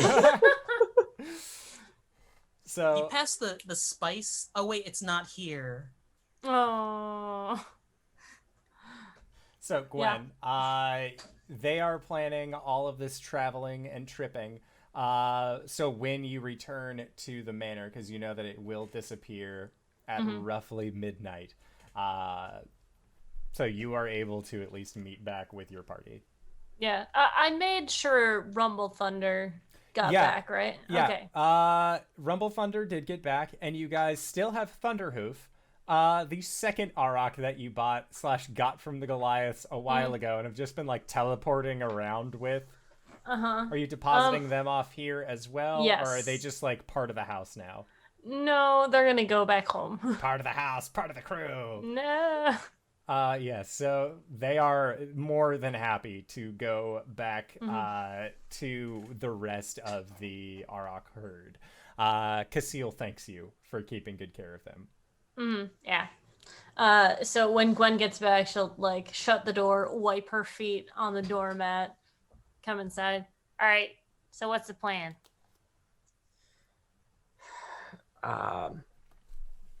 Caelum is going to make the house go through a few jumps, and then we're going to end up at the Temple of Saloon. In the meantime, he is going to contact other planes to try and speak with his past life. Okay, why aren't we going to the Feywild? Because we don't have Cori with us. Well, Cori obviously thought that she was going to get there some other way. What if she's already there? She's not, How do you know that? because I checked in on her Where is she? in a Gilscari camp. Why? What? I don't fucking know why. Okay, well, obviously she's doing something that she needs to be doing. So, I mean, she expected what? She expected us to meet her there. I mean, I'm in love with the fact that nobody's leaving notes. Thank you, Arjhan, for leaving a note. Speaking of, I have no idea. I don't know if this is where her head's at, but before last night, she asked me to speak with my goddess. Yeah, you did. Right, but I haven't explained what it was about, because I was hoping that we would all be here.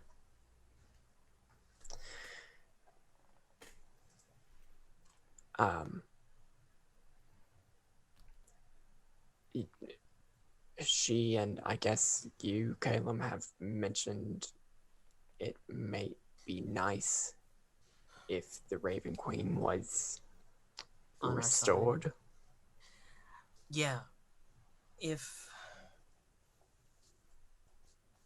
from our interactions with the Raven Queen, there is a facade, a front-facing insanity that's within her, but deep down inside, she's still fighting to get back control, at the very least.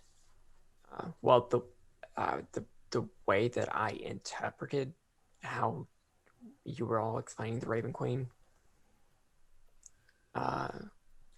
was that apparently her aspects are superimposed on each other. Yes, pretty much. Okay. Well, I mean, I have a goddess who is constantly split up into multiple aspects and may have a bit of practice dealing with that. I asked her if it were possible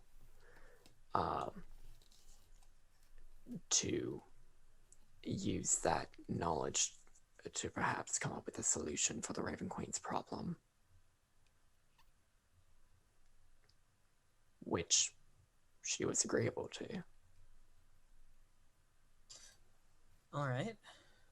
Right, sweet, but that's not the problem we're dealing with right now, right? It's problem adjacent. Look, that's what Cori asked me to do, and I've done it. Good. Great. So,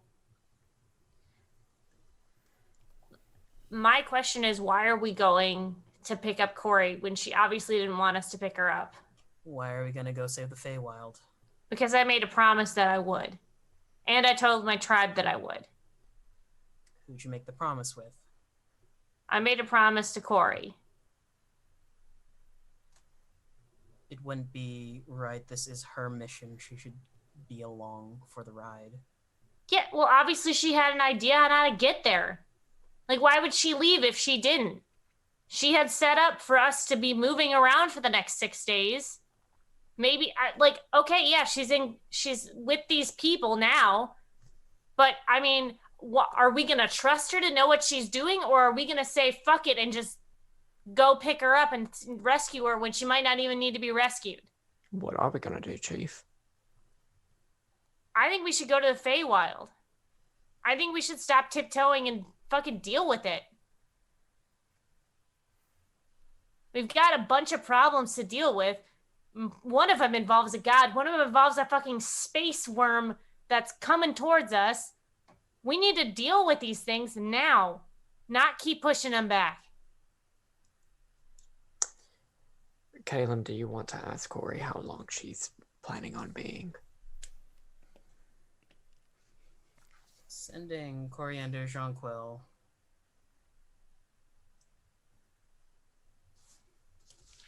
Are you true naming me? Yes. Oh shit. Coriander Jonquil. This is Caelum. Do you need assistance getting back to the Feywild? Or are you good? How long will you take? 20 words. So, you should write down those 20 words, because that sending happens rather late in the evening, but it is still daytime where Cori is. So, Cori, you will receive that sending at a narratively complex moment. It'll be fun. So, Oh, good. Cori, you are in the woods. Again, it is early evening where you are. And you are walking with Speaker Nadayo. And as you are walking, you are about 2 miles or so away from the Gilscari camp. And Speaker Nadayo says, well, how is he, by the way? I haven't seen him since he was so small. Who are you talking about? Your friend. I can smell him on you. Probably tall, hopefully wings, tail. Had a tail last time I saw him. He's doing as well as can be expected. Good. It's actually very... Do you know what it's like raising children? Not at all. You watch them grow from such small sizes until they are large enough to do great things. And I will admit, I wasn't exactly a good parent to them, but... Is that why you left? Oh, I didn't leave because of that. There were differences in opinions and a difference of plans.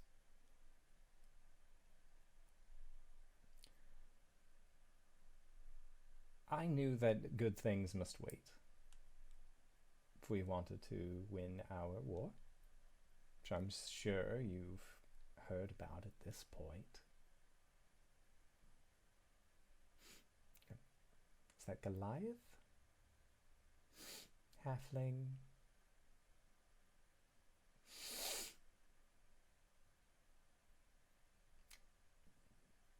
That's interesting. You have a strong sense of smell. Are you familiar with the idea that sense can trigger memory? I've lived a long time. Coriander.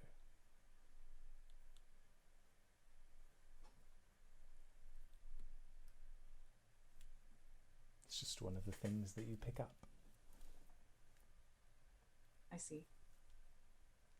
And as he says this, the trees before you open up and you can see that it is a mountain face leading up. And even in this early evening sky, you can see that the night is, or that the sky above you is full of what look like vultures.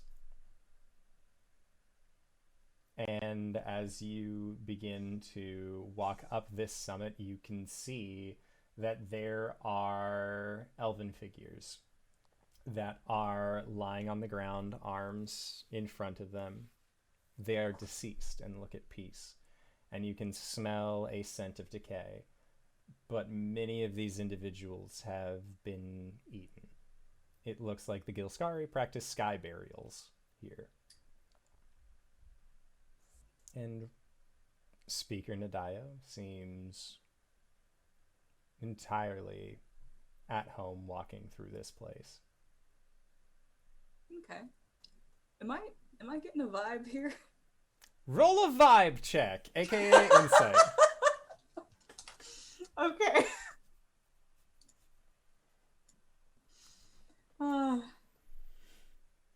Like this could be completely innocent, but I'm slightly concerned about the fact that he's taking me through a graveyard. 15? 15? Yeah, you're slightly concerned that he seems to be taking you through a graveyard. He's walking a little bit in front of you as he is leading you, so you can't really see their face as they lead you up, and they just keep their arms tucked into their robe sleeves, just like make a steady pace. And as you are wondering about the integrity of this individual, you see that there is a open cave mouth that is at the top of this mountain. And Speaker Nadaya says, "Open for adventure. Thank you for the raid." That's a strange thing to say. I say lots of strange things. And they motion and extend a hand out towards the tunnel and say, "If it is the king of the Deeproot which you seek, enter into the tunnel. You will gain audience."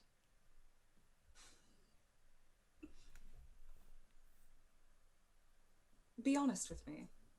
Oh, of course. Are you sending me in there to die? That depends. Have you been telling me lies this whole time?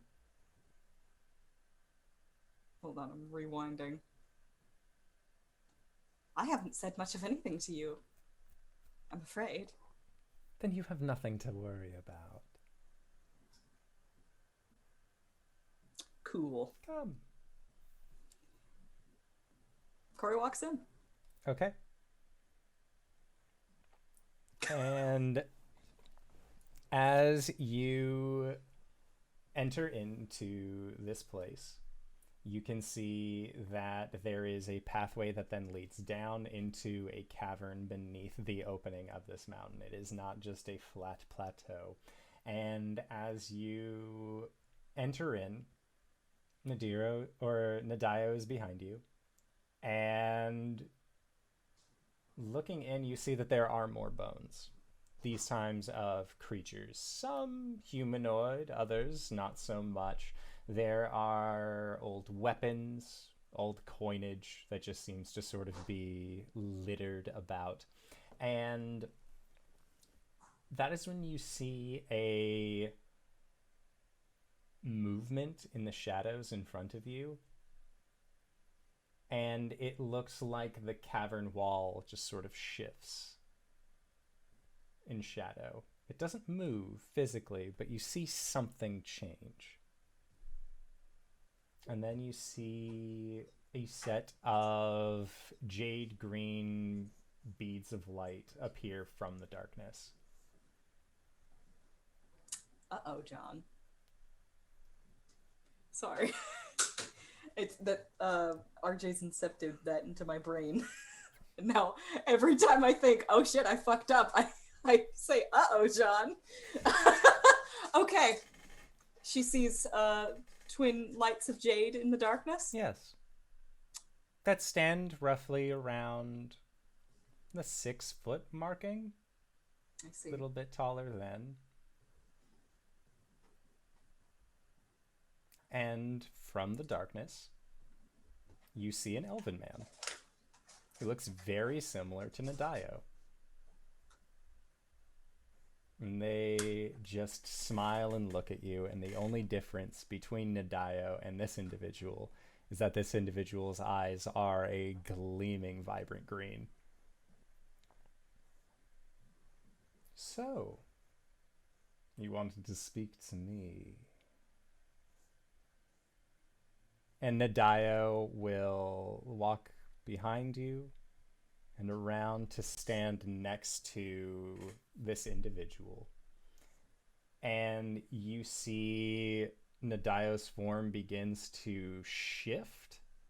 Ooh. And this individual's form begins to shift, and you watch as their bodies then merge together. And then standing before you is what looks like an elven man. But there is a shadow being cast behind him that looks much bigger, much more dangerous. I see. Connor, I'm sorry.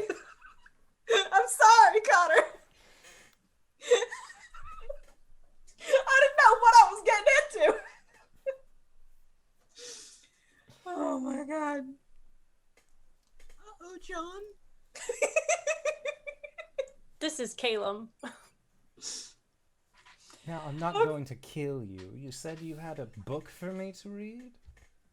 You don't have to be coy. A name in shadow. You're here because of her, aren't you? She's finally calling in that favor. 2 millennia. She has held that over my head, saying, I'm going to call it in eventually. Well, guess what? Now you're here, standing at my door, falling from the sky. Do you know how difficult it is to convince all those elves out there that I am who I say I am? Do you realize that? You could have undone generations of trust that they've placed in me. Cori's just going to calmly start getting out the book. Absolutely You know, if she was your preposterous. If she was your friend, she could have told me. Did you ever ask? You know, I'm beginning to learn the value of withholding information. Have you ever thought to yourself, hey, Night Mother, who are people that I could go to in times of need? No, you probably didn't. Sorry. God, this guy's sassy. Okay. Are you going to read the book or not? I don't know. What book is it that you're wanting me to read and why? She'll flip it open. And, like, I mean, like, it's a whole ass book, but there's only, like, one relevant page, right? What does the rest of it have in it? So the ink that you always see kind of like swirling and sloshing is the contents of this book. It's not like a 200-page novel or anything. It's maybe like at most 80 pages. It's a smaller book, a thinner one. And they look at it. And why is it? Do I want to know why you want me to read this book for you?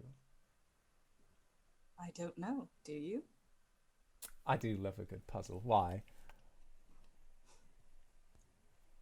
I want to help the Raven Queen. Boo. Boo. Well, maybe you didn't want to know. Next time you won't ask. Read it. Fine.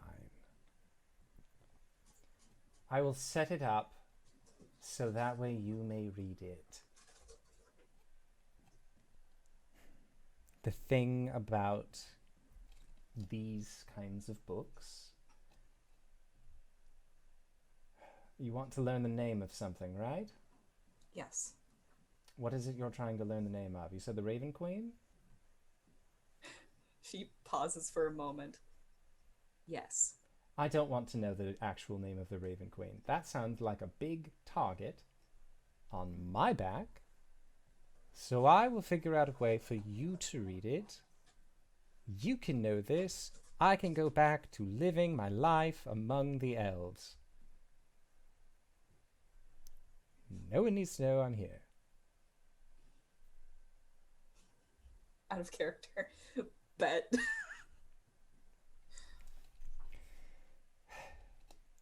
So, That will do.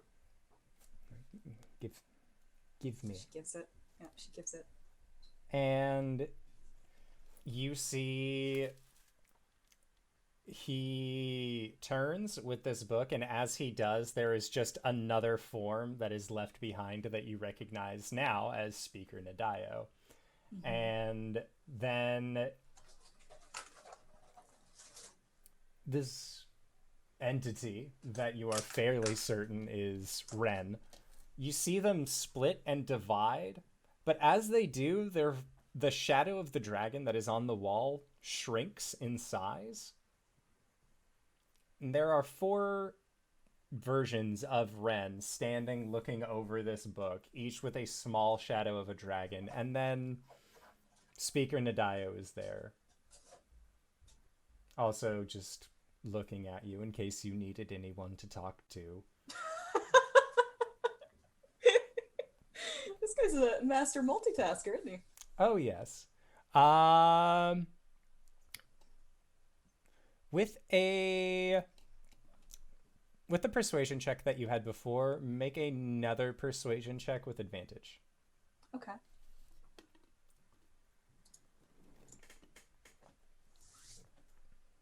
Oh, that was a good thing. It was advantage. 26.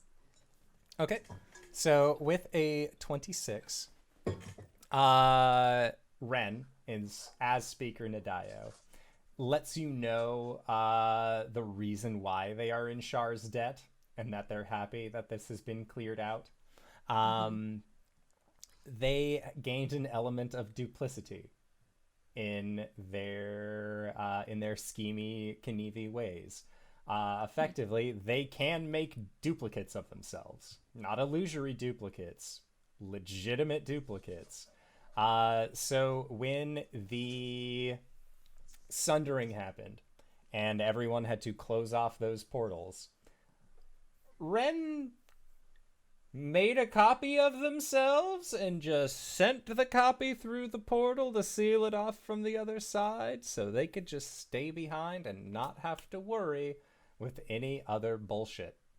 All of the dragons and giants were gone. They could just enjoy manipulating people. And you also find that turns out Speaker Nadayo is not just that he speaks to the king of the Deeproot. He's chatty. The Gilscaran dialect is a mix of Draconic and Elvish. Oh, that's fun. So if you understand one language, you kind of get what they're saying, but there are like certain things that just miss out. Right. Oh, that's so cool. I love that. He has been around this area for a while. This is his place. He has a big system set up. And as he finishes describing everything that he has been set up, at one point, like, Ren Prime looks over. Fuck, like, why are you telling them all of this? Like, is a little upset that Speaker Nadayo is just spilling the beans because they know that you're cool.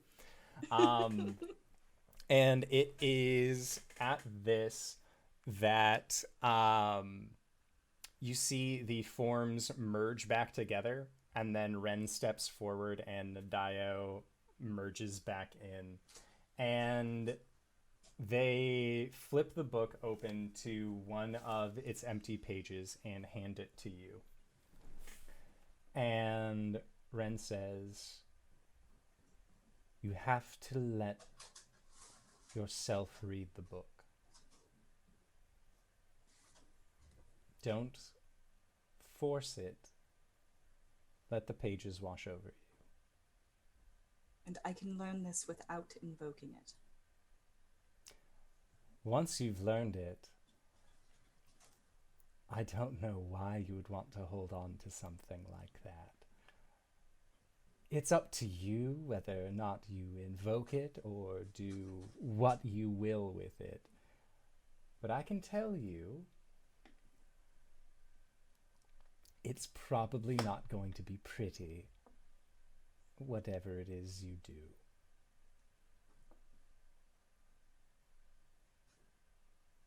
So it will immediately begin to affect me. Possibly. There's really no way to tell. That's why I don't read these things.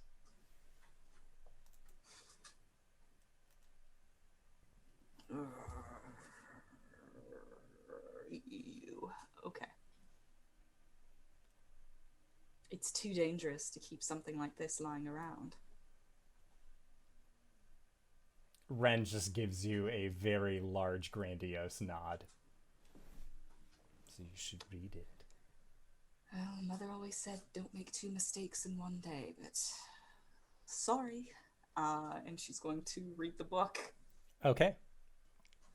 So as you begin to read this book and you let out or let your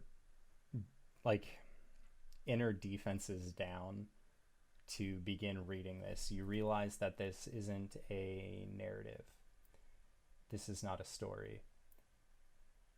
This is a cry to the night that was accepted by Shar. The reason why it is muddled the reason why it is difficult to read is that it is not one person's calling. It is not one person's story. It is the followers of the Raven Queen crying out in the final moments before they were taken to the Shadowfell. And you hear a flurry of voices.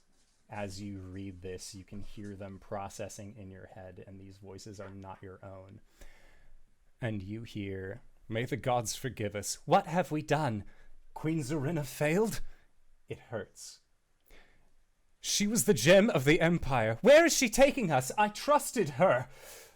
I can't hold back. What's to become of us? I never told them how I felt. It was supposed to work.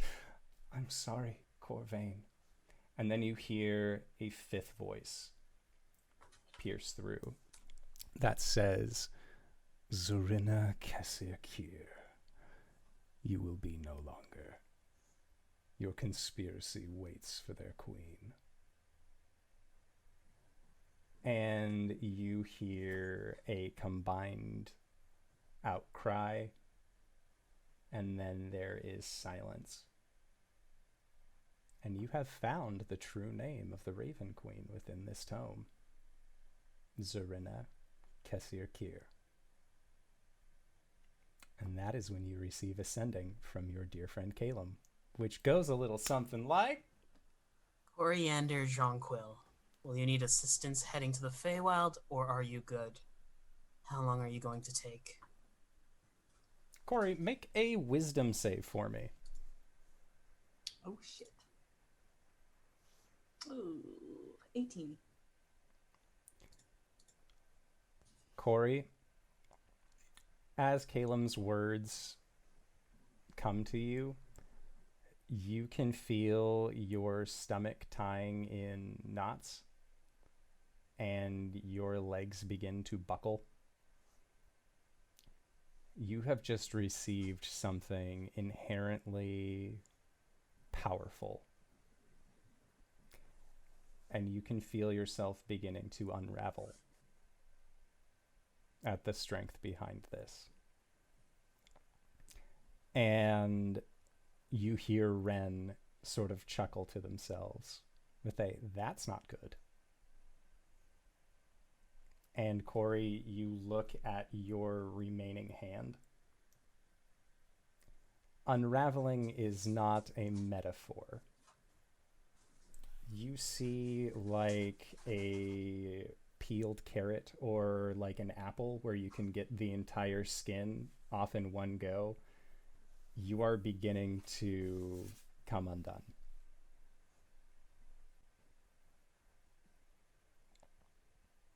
Do you message Caelum back in this moment?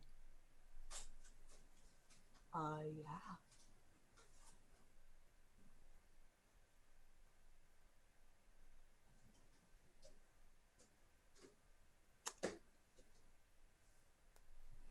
I don't know if I'm going to survive this.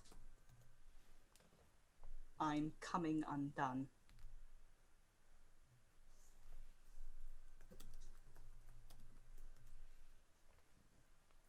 I'm sorry.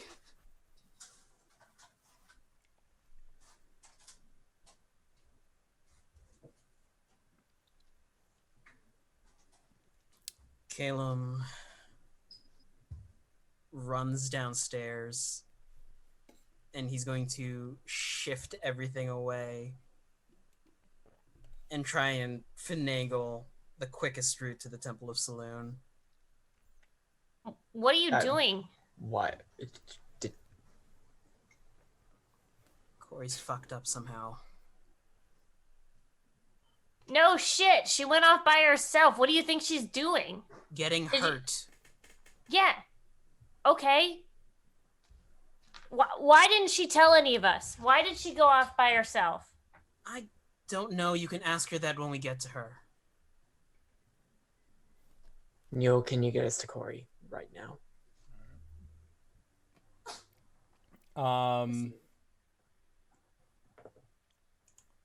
Make an Arcana check.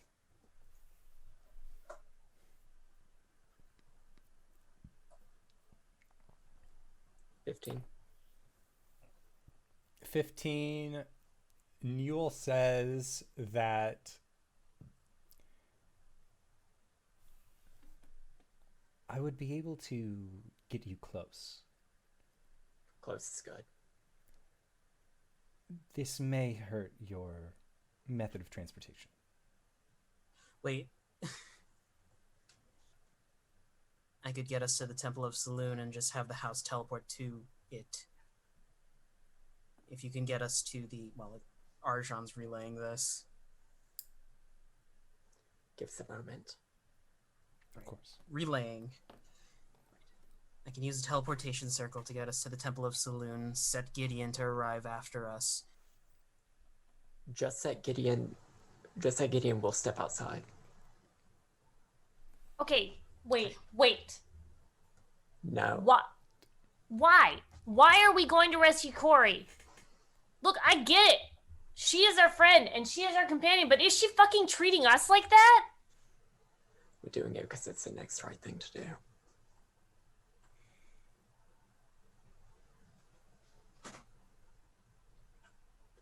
Set Gideon.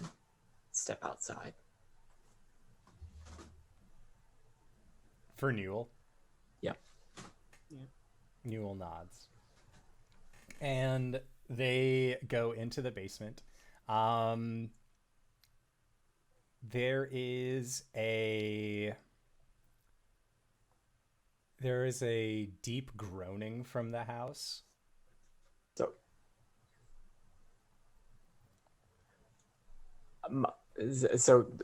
the way I'm seeing this, Caelum's going to set the house to teleport. Gotcha. We're all going to leave the house, and then Neil will teleport us without hurting the house. So the house is going to the Temple of Saloon while... Gotcha. Okay. Yeah. Got it. Okay. So you set the house, pop outside. Yeah. House disappears.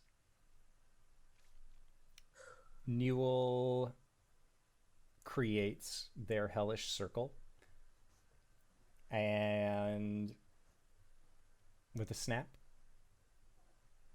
you all disappear in hellfire. Cori, this is excruciating. This is not a simple one and done like when you fought the ice dragon or when you had suffered from a great fall. This is something that you can feel affecting you, and it hurts. And you connect with, on some deep basis, that fourth voice that you heard inside of the journal. You can't hold back. It hurts. And Ren just looks at you with large eyes that almost seem like an inquisitive glance. Like they are just watching this happen. Cori, roll a d6 for me.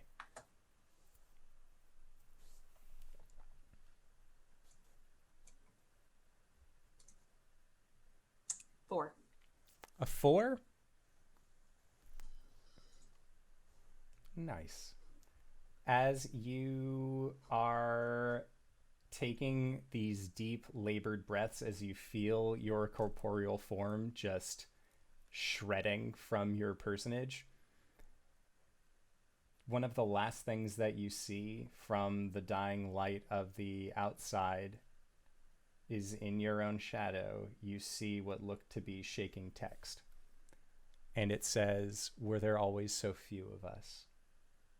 I don't remember." And you lose one of your forms. Which means that the change for transformation goes up to 20 as you gain another Revenant level.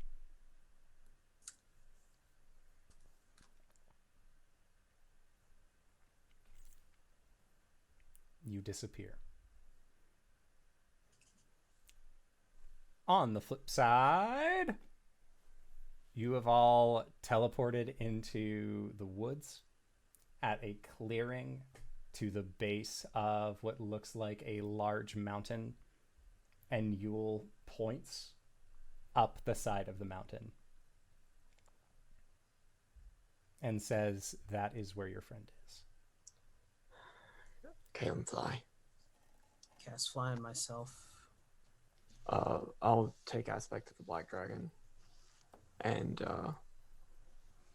Gwen, can I carry you? 1 second. Do we know enough about the Gilscari to know that they don't like people treading on their lands? Arjhan might, but does Arjhan care? Okay. I'm not thinking about it. All right, cool. Gwen, I certainly don't know about the no flying rule. Gwen shrugs. Yeah, and you race up the side of this mountain, and you can see that there is an open cave mouth. And from inside of this cave mouth, it almost looks like there are ashes that just seem to be coming out, but you don't see any kind of semblance of a fire or anything relating to that. And entering into this cave, there's nothing here. And as you are looking around, you see a shadow move across the side of the cave wall. And then a bald-headed elven figure with a slight notch in their ear steps out and looks at all of you, and with a slight smirk says, I don't really know what to tell you, but you just missed her.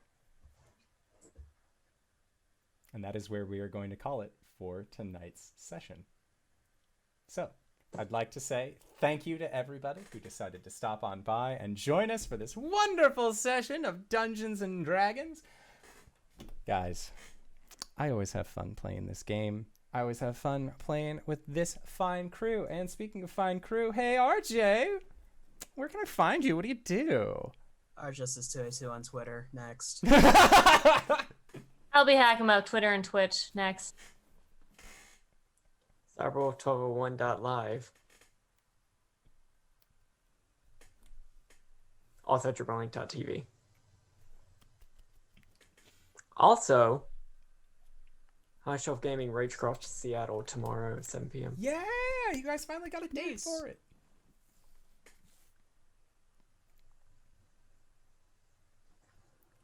Go. DanaeKeener.com. Mistakes were made.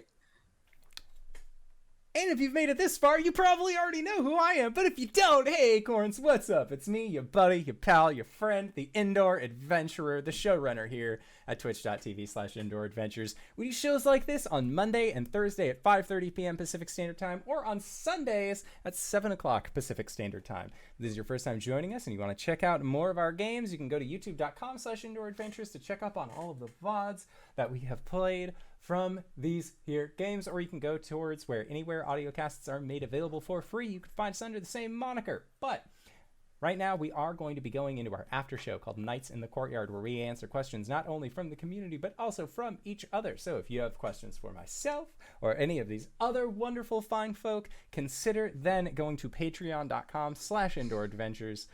Help support the show, get your questions answered. It's a good time. And with that, I would like to say once again, thank you to everybody who decided to stop by. Thank you to these wonderful players for putting up with my bullshit once again this week. And we'll see all of you guys next time. All right, everybody. Bye-bye!